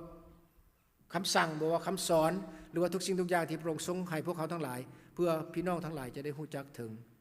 น้ำพระทัยของพระเจ้าและจะรู้จักถึงทุกสิ่งทุกอย่างที่พระเจ้าอยากให้พวกเขาได้เฮ็ดได้ทำ อันที่3ที่ข้าพเจ้าอยากแบ่งปันพี่น้องในตอนเช้าวันนี้พระเยซูคริสต์ทรงบอกว่าในโยฮันบทที่12ข้อที่46บอกว่าเฮาเข้ามาในโลกนี้เป็นความสว่างผู้ใดที่เชื่อในเฮาก็จะบ่ได้อยู่ในความมืดอีกต่อไปพี่น้องของพระเจ้าถ้าพี่น้องมา Sunday School อาจารย์เอเรนได้สอนถึงเรื่องไสความสว่างที่พระเจ้าทรงมาพระองค์มาเพื่อเป็นความสว่างและส่องสว่างให้แก่พวกเขาทั้งหลายและพวกเขาทั้งหลายได้พวกทั้งหลายเป็นแสงสว่างแบบใดในชีวิตของพวกเขาพระเยซูคริสต์บอกว่าพวกท่านทั้งหลายเป็นแสงสว่างสำหรับโลกแต่เวลาพวกท่านเป็นแสงสว่างสำหรับโลกอย่าสู้เอากระบุงมากวบให้แสงสว่างนั้นหมดไปให้พวกทั้งหลายเป็นแสงสว่างที่ส่องออกไปให้คนที่บ่ฮู้จักแสงสว่างคนที่อยู่ในความมืดโลกแห่งความมืดพระคำของพระเจ้าบอกว่าพวกเขาทั้งหลายดำรงชีวิตอยู่ในโลกแห่งความมืดไปใส่ก็มืดฉะนั้นพวกเขาทั้งหลายผู้อยู่แจ้งพระเจ้าทรงเป็นแจ้งและเฮาทั้งหลายก็เป็นแจ้งด้วยเพราะว่าพระเยซูคริสต์ทรงบอกให้พวกเขาว่าเฮาทั้งหลายเป็นแจ้งสำหรับโลกและเวลาที่เฮาเป็นแจ้งแล้วอย่าสู้เอาความแจ้งของเฮาไปเอากระบุงบวกไว้ให้พวกเขา shine เอาไล่มีเพลงตัวหนึ่งภาษาอเมริกาบอกว่าอะไร This little light of mine I'm gonna let it shine พี่น้องหมายความว่าไฟน้อยๆของข้าจะส่องมันออกไปพวกทั้งหลายมีไฟแต่ละคนมีไฟเมื่อเขามาเป็นลูกของพระเจ้าแล้วพวกเขาเป็นแสงสว่างพวกเขามีไฟสำหรับในชีวิตของพวกเขาเพื่อส่องออกไปให้คนอื่นได้เห็นหมายความว่าให้คนอื่นได้เห็นแสงสว่างใน ในชีวิตของพวกเขาบ่แม่นแสงสว่างเป็นสื่อแสงสว่างซื่อได้บ่แม่นแสงสว่างเป็นความงดงามหรือว่าแสงสว่างเป็นหน้าสวยสดงดงามหรือว่าเป็นแนวใดก็ตามแต่ว่าแสงสว่างมาจากพระเจ้าหมายถึงความรักของพระเจ้าความบริสุทธิ์ของพระองค์ความสมสื่อยินดีสันติสุขในพระเจ้าหมายถึงว่าให้เขาได้เห็นองค์พระเยซูคริสต์เจ้าให้เขาได้เห็นพระเจ้าในชีวิตของเขาถ้าเขาส่องมาโบสถ์มาเชิดแต่ละมื้อแต่ละวันย่างออกไปนอกไปมีแต่ความมืดเต็มตัวหน้าเบื้องหน้าบึ้งอยู่ไปทางใดกันหน้าบึ้งอยู่เขาจะเห็นองค์พระเยซูคริสต์เจ้าของพวกเขาได้ใดเขาจะเห็นความสุขอันแท้จริงในพระเจ้าได้ใดเขาจะเห็นสันติสุขของพระเจ้าอย่างใด if we don't have the light of the world the light of God shine in us พี่น้องที่รักของพระเจ้าฉะนั้นแหละหมายความว่าเราต้องได้ shine ออกไปย่างออกไปซื่อพี่น้องก็บอกเวลาที่มาพบกับพระเจ้าแต่ละครั้งถ้าพี่น้องศึกษาในชีวิตของโมเสสเวลาที่พบพระเจ้าออกข้างใดมาพบกับพระองค์ทางใดเวลาย่างออกไปหน้าเลื่อมพี่น้อง because of glory of God shine in his face nobody can even look even God when he took Moses into Mount Sinai and then when he go up he met God there and then when he came down God said you need to put the rag or something cover your face so people don't see your face it's too shiny หมายถึงว่าเวลาที่โมเสสเข้าพบกับพระเจ้าเวลาออกมาพระเจ้าบอกว่าให้เอาผ้าปกหน้าไว้เพราะหน้าเจ้ามันเลื่อมโพดย่านพี่น้องเห็นพี่น้องที่รักของพระเจ้าเวลาที่พวกเขาออกจากที่นี่ไปให้พวกเขาออกไปเป็นคนหน้าเลื่อมถ้าหากว่าแบบภาษาบ่ดีเนาะคันว่าเจ้านี่หน้าเลื่อมแต่มันบ่ดีเนาะแต่ว่าหน้าเลื่อมในพระเจ้าดีพี่น้องเพราะว่าเขาจะเห็นองค์พระเยซูคริสต์เจ้าเขาจะเห็นพระเจ้าผ่านทางชีวิตของเขาเขาเห็นความรักอันแท้จริงในชีวิตของเขาและเขาจะให้เขาได้รู้จักความรักอันแท้จริงจากพระเจ้านั่นคือการหน้าเลื่อมของเขาฉะนั้นหมายเพราะว่าผู้ใดออกไปพี่น้องฮู้จักถ้าข้าพเจ้าเป็นอยู่นอกกันนะพี่น้องออกไปข้าพเจ้าจะฮู้จักว่าพี่น้องหน้าเลื่อมหรือบ่หน้าเลื่อมหน้าเลื่อมจะเป็นคนยิ้มแย้มแจ่มใสถามสบายดีขอบใจอาจารย์ขอบใจพี่น้องได้พบกันดีใจได้อาจารย์อินตาขอบใจเด้อขอบใจอาจารย์บุญมีขอบใจอาจารย์เอเรนโอ้นี่กันเป็นสิ่งที่ดีที่พระเจ้าทรงทรงในชีวิตของพวกเขาถ้าหากย่างออกไปบุ้มติมีแต่เตียนมีแต่คอมเพลนนั่นคอมเพลนนี่แอร์เย็นโพดแอร์ห้อนโพดเซอร์วิสโดนโพดเทศนาโดนโพดโอ้แบบสั้นหน้ามืดเขาว่าบ่แม่นหน้าเลื่อมฉะนั้นพี่น้องที่รักของพระเจ้าเวลาที่คนเอิ้นให้พี่น้องหน้าเลื่อมนะให้ขอบใจพระเจ้าอันที่4ที่ข้าพเจ้าอยากแบ่งปันพี่น้องในตอนเช้าวันนี้ในพระธรรมมาระโกบทที่1ข้อที่38พระองค์ทรงบอกว่าเฮามาพระองค์ลงมาพระเยซูคริสต์ลงมาเพื่อจะประกาศข่าวประเสริฐให้แก่ประชาชนทั้งหลายเฮามาเพื่อก็จะทำการอย่างนี้แหละในพระธรรมมัทธิวบทที่1ข้อที่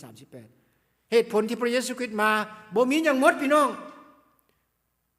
มีแต่ประกาศข่าวประเสริฐเรื่องพระราชแผ่นดินและความชอบธรรมของพระเจ้าเพียงเท่านั้นเหตุฉะนั้นชีวิตของพวกเขาทั้งหลายงานสำคัญที่พวกเขาที่พระเจ้าสิมอบหมายแก่พวกเขาก็คือการประกาศข่าวประเสริฐถึงเรื่องพระราชแผ่นดินของพระเจ้าถึงเรื่องความชอบธรรมของพระองค์ถึงเรื่องการเสด็จขึ้นมาจากตายของพระเยซูคริสต์ถึงเรื่องการทิ่มใจเก่าออกจากไม้ประกาศเรื่องข่าวประเสริฐของพระเยซูคริสต์บ่แม่นประกาศเรื่องข่าวประเสริฐของเรื่องอื่นบ่แม่นประกาศเรื่องโบสถ์เรื่องเชิดบ่แม่นประกาศเรื่องนิกายว่านิกายนั้นดีนิกายนี้บ่ดีบ่แม่นประกาศเรื่องอาจารย์รูปหล่อบ่แม่นประกาศเรื่องอาจารย์อินตาเป็นคนสูงใหญ่บุรุษบ่แม่นประกาศเรื่องอาจารย์บุญมีบ่แม่นประกาศเรื่องโปรแกรมเฮาบ่แม่นประกาศเรื่องคณะวงดนตรีบ่แม่นประกาศเรื่องสิ่งใดหมดในชีวิตของพวกเขาแต่ประกาศเรื่องขององค์พระเยซูคริสต์เจ้าเท่านั้นนั่นคือหน้าที่ job description ของ every Christian that need to do เดี๋ยวนี้พวกเขาทั้งหลายแข่งดีแข่งเด่นกันประกาศเอาสมาชิกได้ผู้ใดได้มี10คน100คนโอ้พากันดีใจพระเจ้าบ่ต้องการให้เฮาประกาศเอาสมาชิกอย่าเข้าใจข้าพเจ้าผิดได้สมาชิกดี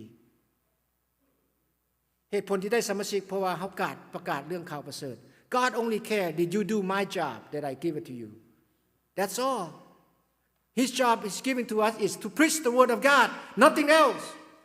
no season in season whatever season that you are in ไปพบคนทางนอก preach the word of God เว้าเรื่องข่าวประเสริฐให้เขาฟังไปพ่อคน homeless ประกาศให้เขาฟัง ไปพ่อ prostitute ไปพ่อผู้ใดก็ตามที่บ่เป็นตาฮักเป็นตาแพงประกาศข่าวประเสริฐให้เขาฟัง then your job is done หน้าที่ของพี่น้องก็แล้วพี่น้อง easy บ่ต้องได้ไปยั่วเขามาโบสถ์หน้าที่บ่แม่นหน้าที่ของพี่น้องที่เอาเขามาโบสถ์หน้าที่พระวิญญาณบริสุทธิ์ที่จะเอาเขามาโบสถ์พี่น้องที่รักของพระเจ้าเหตุผลที่คริสเตียนเมื่อยย้อนบ่ฮู้จักเฮ็ดเวียกของตนเองหน้าที่ของเขามี only one thing that God has given to us and ordained us to do is ประกาศข่าวประเสริฐเรื่องแผ่นราชแผ่นดินของพระเจ้าและความชอบธรรมของพระองค์ประกาศให้เขาทิ่มใจเก่าใจใหม่ประกาศ Do you believe in God Do you know the love of God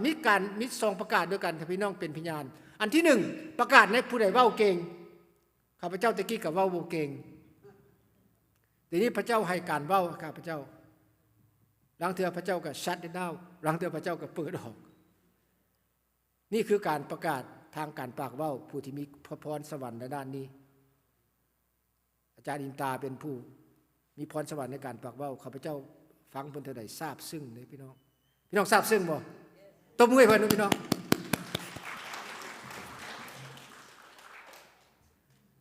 ถ้าพี่น้องประกาศเว้าบ่เป็นนะพี่น้องอาจจะคิดว่าโอ้ยอาจารย์เอ้ยเว้าขน้อยเว้าบ่เป็นเว้าบ่เก่ง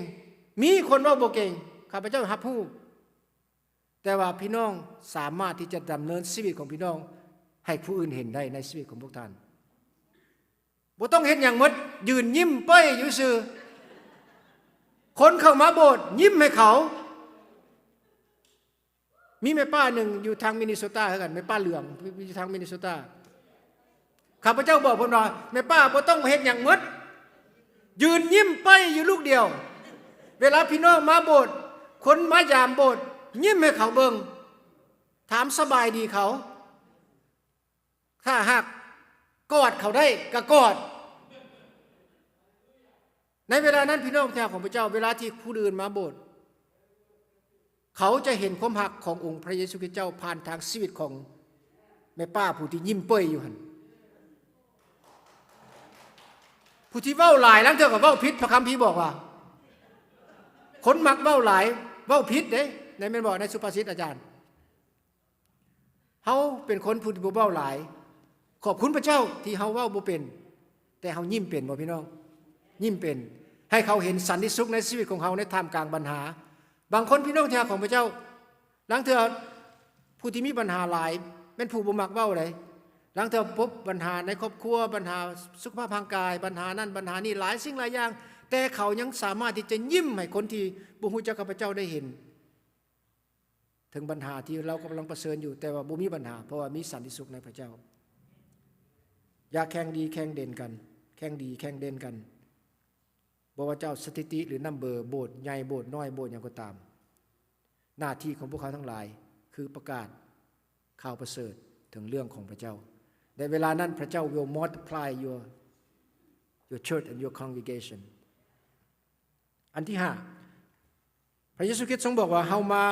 ในมัทธิวบทที่9ข้อที่13ลูกาบทที่5ข้อที่32พระเยซูคริสต์มา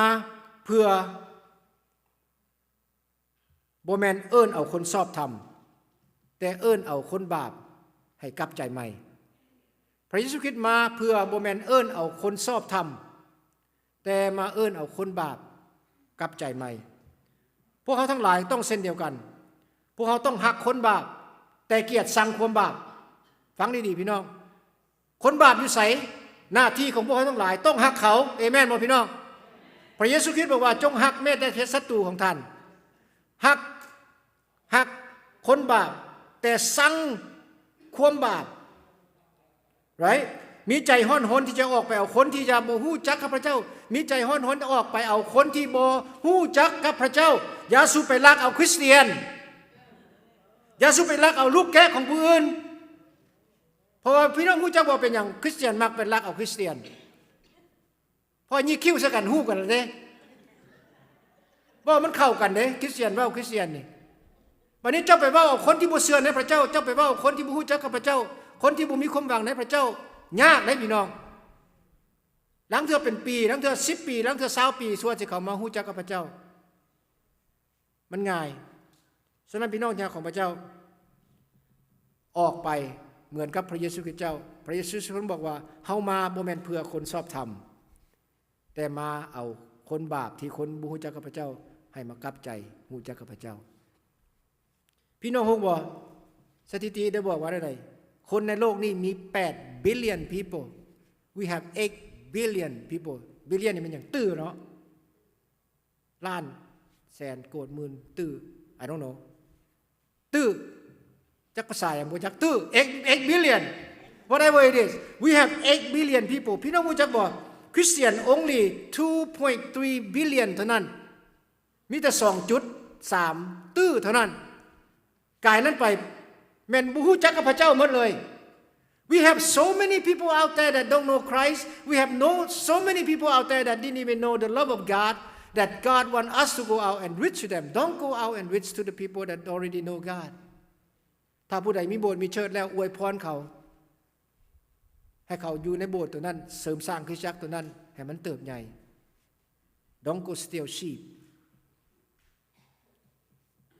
call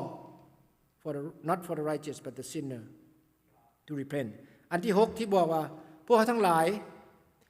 พระเยซูคริสต์ทรงบอกว่าในโยฮันบทที่9ข้อที่36พระองค์ทรงบอกว่าพระเยซูคริสต์ทรงบอกว่าเขาเข้ามาในโลกนี้เพื่อการพิพากษาเพื่อให้คนทั้งหลายที่มองบ่เห็นกับมองเห็นและคนที่มองเห็นกับตาบอดหน้าที่ของพระเยซูคริสต์มาก็เพื่อพิพากษาคนที่บ่รู้จักกับพระเจ้าคนที่บ่เชื่อในพระองค์จะได้รับการพิพากษาพระคำของพระเจ้าบอกว่ามนุษย์ทรงเกิดแล้วตายเทื่อเดียวหลังจากตายเทื่อเดียวแล้วจะมีการพิพากษาผู้ที่อยู่ในพระเยซูคริสต์เท่านั้นจะบ่ได้รับการพิพากษาผ่านพ้นไปแต่ผู้บ่อยู่ในพระเยซูคริสต์จะได้รับการพิพากษาในโยฮันบท5ข้อที่24บอกว่าเฮาบอกเจ้าทั้งหลายตามความจริงว่าผู้ที่ฟังคำของเฮาเว้าและวางใจเชื่อในพระองค์ผู้ทรงใช้เฮามาผู้นั้นมีชีวิตนิรันดร์และจะบ่ได้เข้าในการพิพากษาแต่ได้ผ่านพ้นจากความตายเข้าสู่ชีวิตแล้วมีไผได้มักไปศาลข้าพเจ้าได้ไปศาลหลายเทื่อพี่น้องบ่แม่นเฮ็ดผิดไดไปแปลภาษาให้พี่น้องกะเหรี่ยงไปพิษาทั้งพี่น้องไทยไปพิษาแปลภาษาพี่น้องลาวหลายครั้งที่ห้องไปแปลภาษาพี่น้องมงข้าพเจ้าว่าบ่ไปเพราะว่าภาษาบ่เป็นหลายครั้งที่ได้ไปบ่มักพี่น้องเวลาใดศาลมันบอกว่ายกมือขวายกขึ้นสาบานแล้วก็บอกว่าจะ I will tell everything but not the truth nothing but the truth I will tell so help me God บ่มักพี่น้องหลังเทื่อแปลผิดน่ะย่านพระเจ้าตัดสิน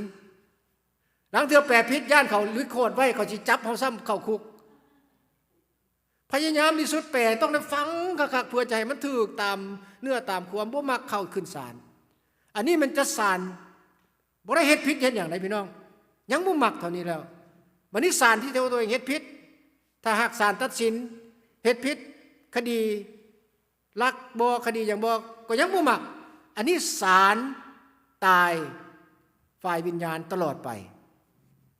โอ้มีเพลงตัวหนึ่งที่ข้าพเจ้ามักร้องในเวลายังน้อยๆเป็นหนุ่มพี่น้องเคยเบิ่งผู้ใดรู้จักเรื่องขุนสร้างขุนแผนบ่มีแต่ผู้เฒ่า ข้าพเจ้าจื่อเพลงนี้พิภพมัจจุราชอาจารย์นิตาจื่อบ่ใครถึงชาติดับชีวีสู่บันเป็นช่วยจดบัญชีถ้าทำดีให้ไปสวรรค์ทำชั่วพญายมว่าไงเอาตกนรกโลกันนาซี่พี่น้อง พี่น้องเคยได้ยินบ่ผิวกระทะทองแดงหอกแหลมแทงทุกวันพญายมว่ายังไง555พันหัวพอได้แทงเอาดิพี่น้องอยากของพระเจ้าบ่มักตัดสินบ่อยากให้พญายมตัดสินเฮาฉะนั้นพี่น้องอยากของพระเจ้าถ้าบ่อยากให้พระเจ้าได้ตัดสินพวกเฮาหน้าที่พวกเขาคืออะไรพระคำของพระเจ้าในโยฮันบท5ข้อ24บอกว่าที่24บอกว่าผู้ใดฟังคำเว้าขององค์พระเยซูคริสต์วางใจเชื่อในพระองค์ผู้ทรงใช้ผู้พระเจ้าทรงใช้พระองค์ลงมาผู้นั้นมีชีวิตนิรันดรบ่เข้าในการพิพากษาแต่ได้ผ่านพ้นจากความตายเข้าสู่ชีวิตแล้วเอเมนบ่พี่น้องให้พี่น้องออกไปบ้านคิดดีๆผู้ที่ยังบ่ได้เชื่อในพระเจ้าผู้ยังบ่มีพระเจ้าผู้ยังบ่มีความสัมพันธ์ในองค์พระเยซูคริสต์ให้พี่น้องพิจารณาไต่ตองดีๆจากโลกนี้ไปเขาจะถูกตัดสินหรือบ่ถูกตัดสินนั่นเป็นความตัดสินของพี่น้องเองแต่สำหรับข้าพเจ้าและภรรยาและครอบครัวแน่นอนจะบ่ได้รับการตัดสินจะได้เข้าสู่ชีวิตอันตลอดไปเป็นนิจในพระเจ้าอันที่7ข้าพเจ้าไปไวๆเนาะผู้ใดย้นก็สิบินขึ้นแล้วพระคำของพระเจ้าบอกว่าได้ไรเฮามา ระเยซูคริสต์บอกว่าเฮามาอย่าคิดว่าเฮานำในมัทธิวบทที่10ข้อที่30บอกว่าอย่าคิดว่าเฮานำเอาความสงบสุขมาในโลกนี้เฮามาบ่ได้นำความสงบสุขมาให้ท่านแต่ให้มีดาบพี่น้องชาวของพระเจ้าพี่น้องจะคิดว่าโอ้พระเยซูคริสต์มาเอาดาบมาบ่โนดาบในเวลานั้นเป็นดาบแห่งในการพิเทียงกันการขัดแย้งกันเกิด conflict between the people the fighting the problem the everything that's happening that time ถ้าว่ามีดาบมีแต่ปัญหาในชีวิตของตัวเองลูกบ่ถือกับพ่อแม่บ่ถือกับแม่ย่าและอื่นๆเนาะความสงบสุขบ่มีปัญหาในชีวิตมีศัตรูมีทุกสิ่งทุกอย่างมีมรสุมในชีวิตว่าซั่นซะพระองค์ลงมาเพื่อนำดาบฉะนั้นน่ะหมายความว่าพระเยซูคริสต์บอกว่าการติดตามพระเยซูคริสต์มันบ่แม่นเรื่องง่ายพี่น้องที่รักของพระเจ้าจะมีแต่ปัญหามีไผในบ่มีปัญหาในการติดตามพระเยซูคริสต์ในชีวิตพี่น้องอาจจะคิดว่าโอ้อาจารย์เป็นอาจารย์หรือบ่มีปัญหาอาจารย์นี่มีแห่งหลายคนพี่น้องที่รักของพระเจ้าข้าพเจ้าถึงย้ายไปอยู่ชิคาโก2ปีบ่เคยมีงอกพี่น้องไปอยู่หันปีทบิดงอกขึ้นปีที่2สิขาวมาแล้วเดี๋ยวนี้ภรรยาบอกว่าหัวเจ้าคือขาวเด้อเดี๋ยวนี้ข้าพเจ้าว่าราศีของผมงอกก็คือผมงอกเนาะราศีของคนก็คือผมงอกอยากถึงจังใดก็ตามปัญหาพวกเขามีอย่างมากมายกายกองการติดตามพระเยซูคริสต์บ่แม่นเรื่องง่ายหลายครั้งพบกับปัญหาภาษิตบ้านเฮาว่าได้3มื้อดี4มื้อไข้ It only happened to Christian maybe happened to everybody too but Christian are the most 3มื้อดี4มื้อไข้ปัญหาในครอบครัวการขัดแย้งกันการถูกทรมานโบสถ์มีปัญหาโบสถ์ไผมีปัญหาบ่พี่น้องโบสถ์มีปัญหาถ้าโบสถ์ใดบ่มีปัญหาพี่น้องที่ของพระเจ้าบ่มีแม่นเป็นโบสถ์บ่แม่นโบสถ์ที่พระเจ้าทรงสถิตอยู่ถ้าโบสถ์บ่มีปัญหาได้อย่าเข้าใจผิดโบสถ์ใดก็ต้องการสิ่งเหล่านั้นเป็นโบสถ์ที่มีปัญหาแต่ว่าโบสถ์ที่แท้จริงที่ฮักพระเจ้ารับใช้เวียงงานของพระเจ้าต้องมีปัญหาในชีวิตศิษยาภิบาลต้องมีปัญหาในชีวิตพี่น้องรู้บ่ปัญหาหลายแห่งงดงามหลายเด้ข้าพเจ้าได้มีโอกาสท่านแอได้พาไปตึกป่าขี่ออกไป25-30 ไมล์ก็บอกแต่ฮะข้าพเจ้าบอกว่าโอ้ทะเลนี่มันคือใหญ่แท้เดี๋ยวไปทางใดก็บ่เห็นแต่ว่าทะเลที่บ่มีคลื่นพี่น้องเป็นทะเลที่บ่งามพี่น้องรู้บ่เลี้ยวไปซื่อๆจัดเลยบ่มื้อนั้นไปทะเลแบบไหนที่บ่ซื่อจัดแบบนั้นข้าพเจ้าว่าบ่งามไว้ทะเลนี่แต่เวลาใดที่คลื่นมันมาตีขึ้นข้าพเจ้าว่าสวยงามไว้งามชีวิตของเราทั้งหลายถ้าบ่มีคลื่นจะบ่สวยสดงดงามสันพวกเราทั้งหลายที่เป็นคริสเตียนเป็นลูกของพระเจ้าพระเยซูคริสต์บอกว่าพระองค์ทรงมาเพื่อจะนำดาบมาสู่ท่ามกลางพวกเขาทั้งหลายมีปัญหามีมรสุมในชีวิตมี trial and tribulation มี everything that's going on in our life is not going to be fun but you know what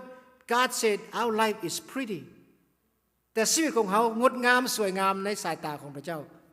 the more problem that we have the more pretty that we become สันพวกเราทั้งหลายสวยงามในพระเจ้าเอเมนบ่พี่น้องถ้าพี่น้องบอกปีหน้าบอกกันแล้วกันในเวลานี้บอกว่าท่านสวยงามในพระเจ้าเอเมนขอบคุณพระเจ้าปัญหาในชีวิตของพวกเขาพี่น้องรู้ว่าเป็นอย่างพระเจ้าจึงให้เกิดขึ้นเพราะว่าชีวิตของพวกเขามีความเสื่อเติมใหญ่ขึ้นแต่ละมื้อในพระเจ้าเอเมนบ่พี่น้องมีเรื่องนึงที่ข้าพเจ้าอยากเล่าพี่น้องฟังมีผู้หนึ่งเพิ่นเฮ็ดการค้าใน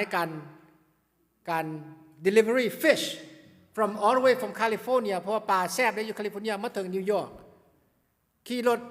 เฮ็ดแนวใดปลามันสิแซ่บก็เลยเอาแท่งน้ำบักใหญ่ใส่แท่ง semi truck and then put all the kind of fish in there หลังจากนั้นเอาปลามาเวลาปลาขี่จากแคลิฟอร์เนียมาถึงนิวยอร์กพี่น้องเขาว่าเป็นแนวใดทั้งตายก็มีทั้งเมื่อยก็มีทั้งผอมก็มีหลังจากนั้นซีนกับบ่แซ่บหลังจากนั้นมีผู้หนึ่งมีไอเดียเพิ่นบอกว่าโอเคข่อยมีไอเดียตัวหนึ่งที่จะให้เจ้าเพื่อจะได้กินปลาแซ่บๆทั้งนิวยอร์กจะได้กินปลาแซ่บๆเพิ่นบอกว่าเฮ็ดแนวใดปลามันสิแซ่บข่อยเฮ็ดมานี่หลายแนววิธีแล้วบ่ได้เพิ่นบอกว่าเจ้าเอาปลาดุกปล่อยใส่เอาใส่จัก 5-6 ตัวเขาเพิ่นบอกว่าปลาดุกใส่โอเคเพิ่นก็ติดตามหลังจากนั้นเพิ่นก็เอาปลาดุกใส่ในแท่ง บักใหญ่ขี่ซิมายทรัคไปหลังจากนั้นพี่น้องฮู้ว่าแบบนี้ไดเมื่อไปฮอดนิวยอร์กป่าพวกนั้นน่ะกินแซ่บหมดทุกคนเพราะว่าหยังเพราะว่าพนหลังจากนั้นเพิ่นยังมาถามผู้ที่เอาปลาดุกใส่เพิ่นเป็นหยังเจ้าจึงเอาปลาดุกใส่แล้วปลาเนี่ยมันยังสิ้นแน่นสิ้นแข็งอยู่เพราะว่าเจ้าฮู้บ่ปลาดุกตัวนั้นน่ะพวกจำพวกนั้นน่ะมันไล่สิทธิ์ป่าพวกนั้นแล้วป่าพวกนั้นมุ้ยมองไปมันต้องแล่นไปแล่นมามันต้องลอยซ้ายลอยขวาหมายความว่าพวกป่าทั้งหลายนั่นน่ะลอยเต็มแท่งลอยไปลอยมาอยู่เพราะนั้นเพราะว่าปลาดุกสิทธิ์ซ้ายสิทธิ์ขวามันบ่อยากให้ถึกสิทธิ์ชีวิตของพวกเราทั้งหลายเต็มไปด้วยปลาดุกทั้งนั้นเองแม่บ่พี่น้องถ้าปลาดุกบ่สิทธิ์ชีวิตของเฮาบ่เข้มแข็งในพระเจ้าพวกเขาต้องมีปลาดุกตลอดไปบ่ว่าพี่น้องจะไปอยู่ไสบางทีปลาดุกอยู่ในบ้านก็มี แม่นบ่บางทีปลาดุกอยู่ในโบสถ์ก็มีบางทีไปปลาดุกอยู่ในหลายที่หลายแห่งอยู่หม้องใดที่พี่น้องไปมีหมดปลาดุกแต่ว่าพี่น้องให้ถือว่าปลาดุกเหล่านั้นน่ะเป็นเหตุให้ชีวิตของพวกเขาเติบใหญ่ในพระเจ้าเป็นชีวิตให้พวกเขาเติบใหญ่และเข้มแข็งในพระเจ้าในการดำเนินชีวิตแต่ละมื้อแต่ละวันเพื่อเขาจะได้ big muscle swimming good taste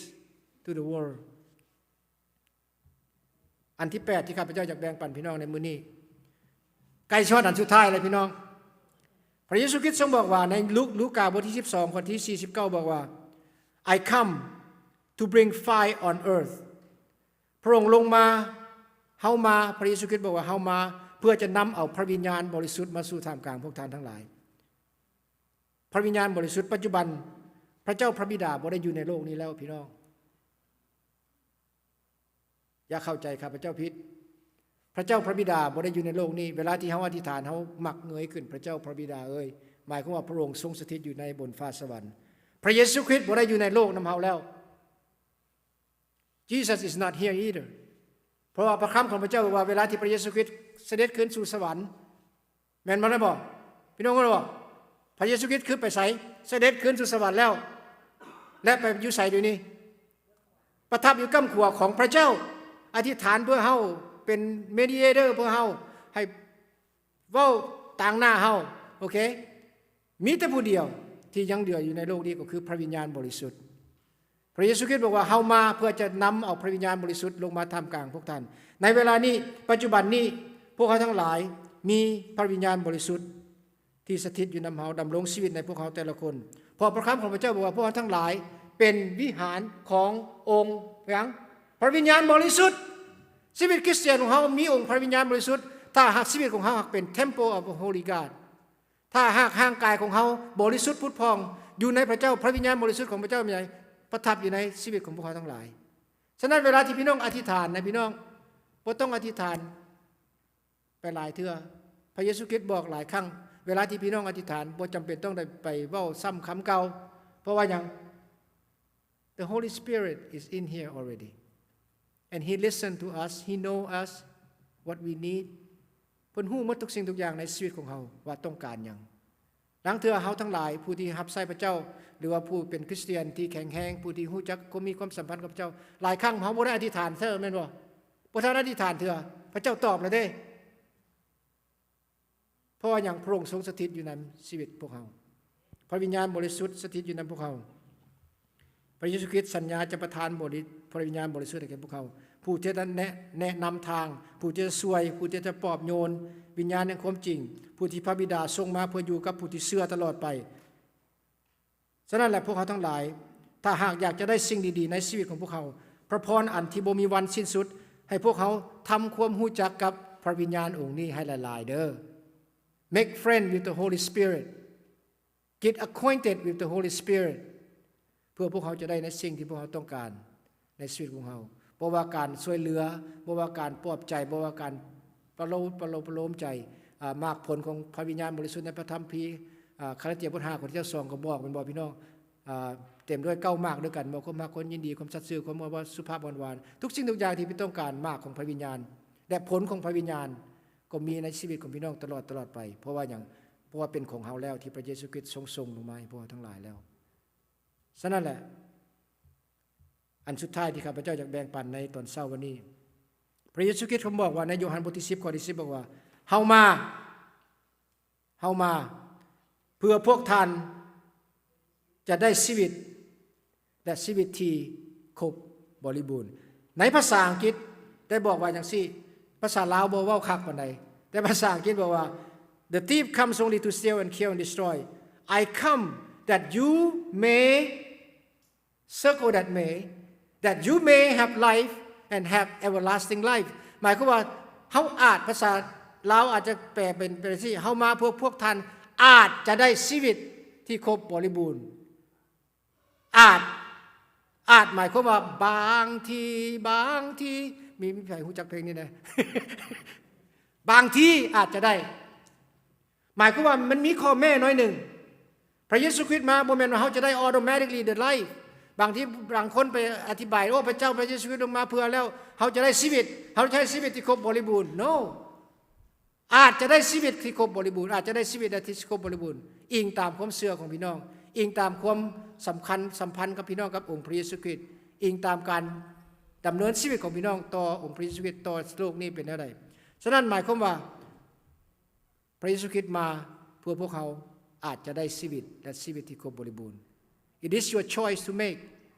that may have life or may have that abundantly ชีวิตในโลกนี้และชีวิตในบ้านปลายของพวกเขาในอนาคตข้างหน้าชีวิตที่ครบบริบูรณ์เต็มหมดเลยพี่น้องที่พระเจ้าทรงประทานและสัญญาไว้ใจพวกเขาและอันสุดท้ายมี9มากเลยบ่แต่อันสุดท้ายที่ข้าพเจ้าให้โบนัสเป็นอันที่10 the bonus เป็นคำสัญญาที่ยังบ่ทันได้สำเร็จเถอะพี่น้องพระเยซูคริสต์บอกว่าเฮามาและตัวนี้พระเยซูคริสต์บอกว่าในข้อที่10อันสุดท้ายเพิ่นบอกว่าเฮาจะมาหมายถึงว่ายังบ่ทันได้มาเถอะพระเยซูคริสต์บอกว่าเฮาจะมาในโยฮันบทที่14ข้อที่2ข้อที่3เพิ่นบอกว่าแนวใดอย่าให้ใจของพวกเขาทั้งหลายวุ่นวายไปพวกเจ้าจงเชื่อในองค์พระเจ้าจงเชื่อในพระเยซูคริสต์ในพระศาสตร์ของพระบิดาเจ้าของเฮามีห้องอยู่หลวงหลายถ้าบ่มีเฮาคงบอกพวกเจ้าแล้วเฮากำลังไปบ่อนนั่นเพื่อไปจัดเตรียมบ่อนสำหรับพวกเจ้าทั้งหลายเมื่อเฮาไปจัดบ่อนจัดเตรียมสำหรับพวกเจ้าทั้งหลายแล้วเฮาจะกลับคืนมารับเอาพวกเจ้าไปอยู่กับเฮาเพื่อว่าเฮาอยู่ที่ใดพวกเจ้าก็จะอยู่ที่นั่นเหมือนกันหมายความว่าคำสัญญาอันสุดท้าย the last promise never fulfilled yet in the Bible is John chapter 14 verse 2 to 3เป็นคำสัญญาที่ยังบ่ทันสำเร็จในพระคัมภีร์ก็คือว่าพระเยซูคริสต์จะกลับมารับเอาคนของพระเจ้าจะกลับมารับเฮาอีกเพราะว่าบ่อนที่พระเยซูคริสต์ไปเฮาเพิ่นอยู่ที่ใดเฮาก็จะอยู่ที่นั่นกับพระเยซูคริสต์เอเมนบ่พี่น้องเฮามาเพื่อหยัง9อย่างเนื่องจากความรัก the amazing love of our God พระองค์ได้ทรงพระบุตรองค์เดียวของพระองค์ลงมาคือพระเยซูคริสต์เข้ามาในโลกนี้และพวกเขาทั้งหลายมีโอกาสที่จะได้อะไรถึงวันที่พระเยซูคริสต์ทรงสิ้นชีวิตเพื่อไถ่บาปของพวกเราทั้งหลาย You know sometimes it's so hard to I've been preaching English for so many years but มื้อนี้เว้าลาวหลายที่สุดเลยพี่น้องก็ยังโอเคอยู่เนาะก็ยังโอเคอยู่ฉะนั้นล่ะยาสุให้วันนี้เป็นวันที่พวกเขาหรือว่าเดือนนี้เป็นเดือนที่พวกเขาฉลองหรือว่าอีสเตอร์หรือว่าไว้อะไรหากับพระเยซูคริสต์เพียงเท่านั้นขอให้วันนี้เป็นวันที่พวกเขาเฉลิมฉลอง every single day เนาะทบทวนในชีวิตของเขาทุกๆมื้อ memorize memory every day celebrate Easter every day because that is the will for God for each one of us ฉะนั้นขอให้พระเจ้าทรงอวยพรในชีวิตของพี่น้องทุกๆคนสืบต่อที่จะรับใช้เวียงงานของพระเจ้าสืบต่อ to walk in faith one of these day if I don't see you here I will see you up there โอเคฉะนั้นให้พวกเราร่วมใจกันอธิษฐานพระเจ้าพระบิดาขอขอบพระคุณพระองค์อย่างล้นเหลือที่พระองค์ทรงให้พระคำแก่พวกข้าพระองค์ในคำสัญญาของพระเจ้าที่มีต่อชีวิตของพวกข้าพระองค์ในพระคำของพระองค์ขอให้พระคำนี้เป็นพระคำที่อยู่ในชีวิตจิตใจของพวกข้าพระองค์เพื่อพวกข้าพระองค์จะได้นำออกมาปฏิบัติรับใช้เรื่องงานของพระเจ้านี่บ่แม่นสำหรับเพื่อพวกข้าพระองค์เองแต่เพื่อพระราชแผ่นดินของพระเจ้าและเพื่อเรื่องงานของพระองค์หน้าที่พวกข้าพระองค์ก็คืออุทิศตัวให้แก่พระเจ้าและยอมให้พระเจ้าได้ทรงใช้ในการเฮ็ดเวียงงานของพระองค์อวยพรคือชักนี้ อวยพรบรรดาศิษยาภิบาลอวยพรสมาชิกทุกคนอวยพรทุกคนที่มีส่วนในการนมัสการตอนเช้าวันนี้ให้ได้รับพระพรที่มาจากพระเจ้าอย่างแท้จริงขอขอบพระคุณพระองค์สำหรับเวลาที่พวกข้าพระองค์มีอยู่ร่วมกันอธิษฐานขอมอบพี่น้องทุกคนและชีวิตของพวกข้าพระองค์ไว้ในกำมือของพระเจ้าในพระนามขององค์พระเยซูคริสต์เจ้า Everybody say Amen Amen ขอพระเจ้าอวยพรพี่น้องทุกคน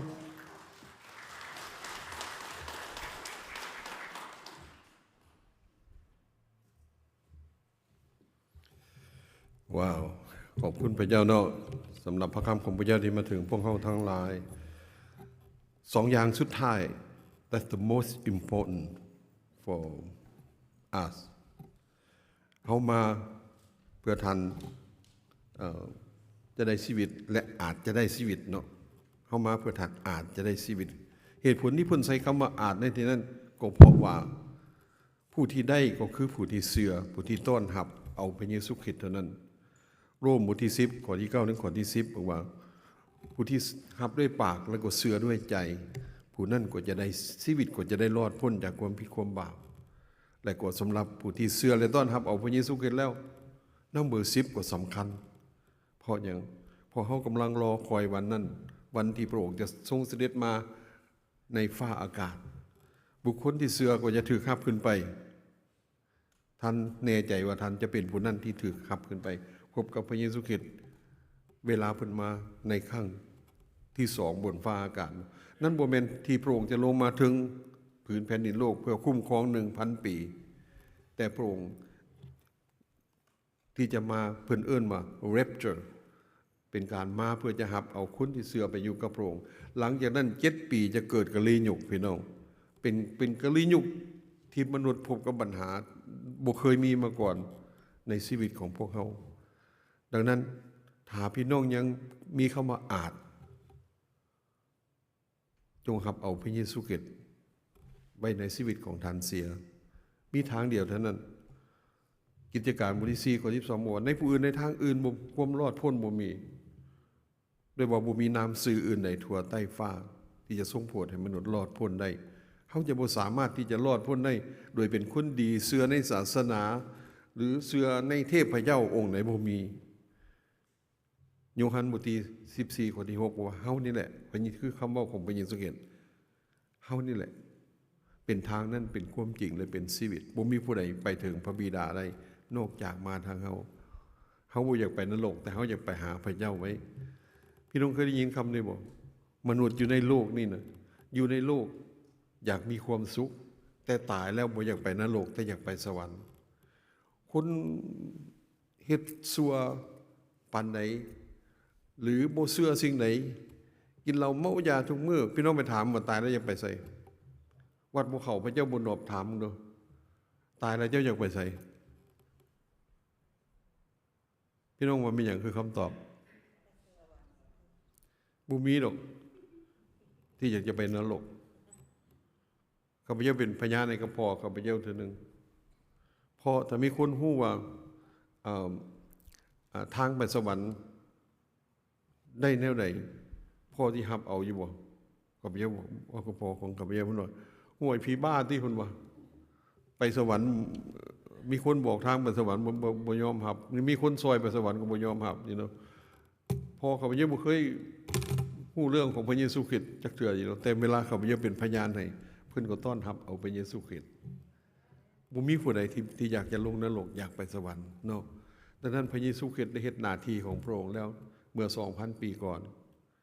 ยังแต่หน้าที่สำคัญคือหน้าที่ของท่านกับหน้าที่ของข้าพเจ้าได้แน่นอนว่าที่นี้ได้เฮ็ดเรียบร้อยแล้วไว้พี่น้องได้รับเอาพระเยซูคริสต์ไว้เป็นพระเจ้าในชีวิตของท่านตายมื้อนี้ตายมื้ออื่นหรือตายยามใดหรือพระเยซูคริสต์มาโดยที่เฮาบ่ตายพี่น้องฮู้ตัวมี2อย่างไว้ถ้าพระเยซูคริสต์บ่เสด็จมาเป็นหยังจะเกิดขึ้นเฮาจะเสด็จไปเป็นหยังจะเสด็จเพราะเฮาเป็นลูกของพระเจ้าไว้ถ้าเพิ่นบ่เสด็จมาเฮาก็ต้องเสด็จไปนี่เป็นเรื่องธรรมดาของชีวิตเนาะให้พวกเขายืนขึ้น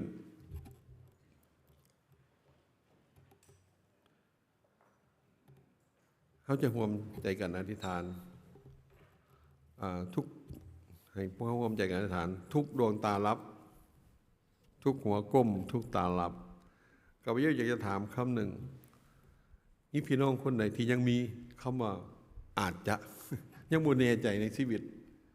ว่าตัวเองจะรอดหรือบ่รอด จะได้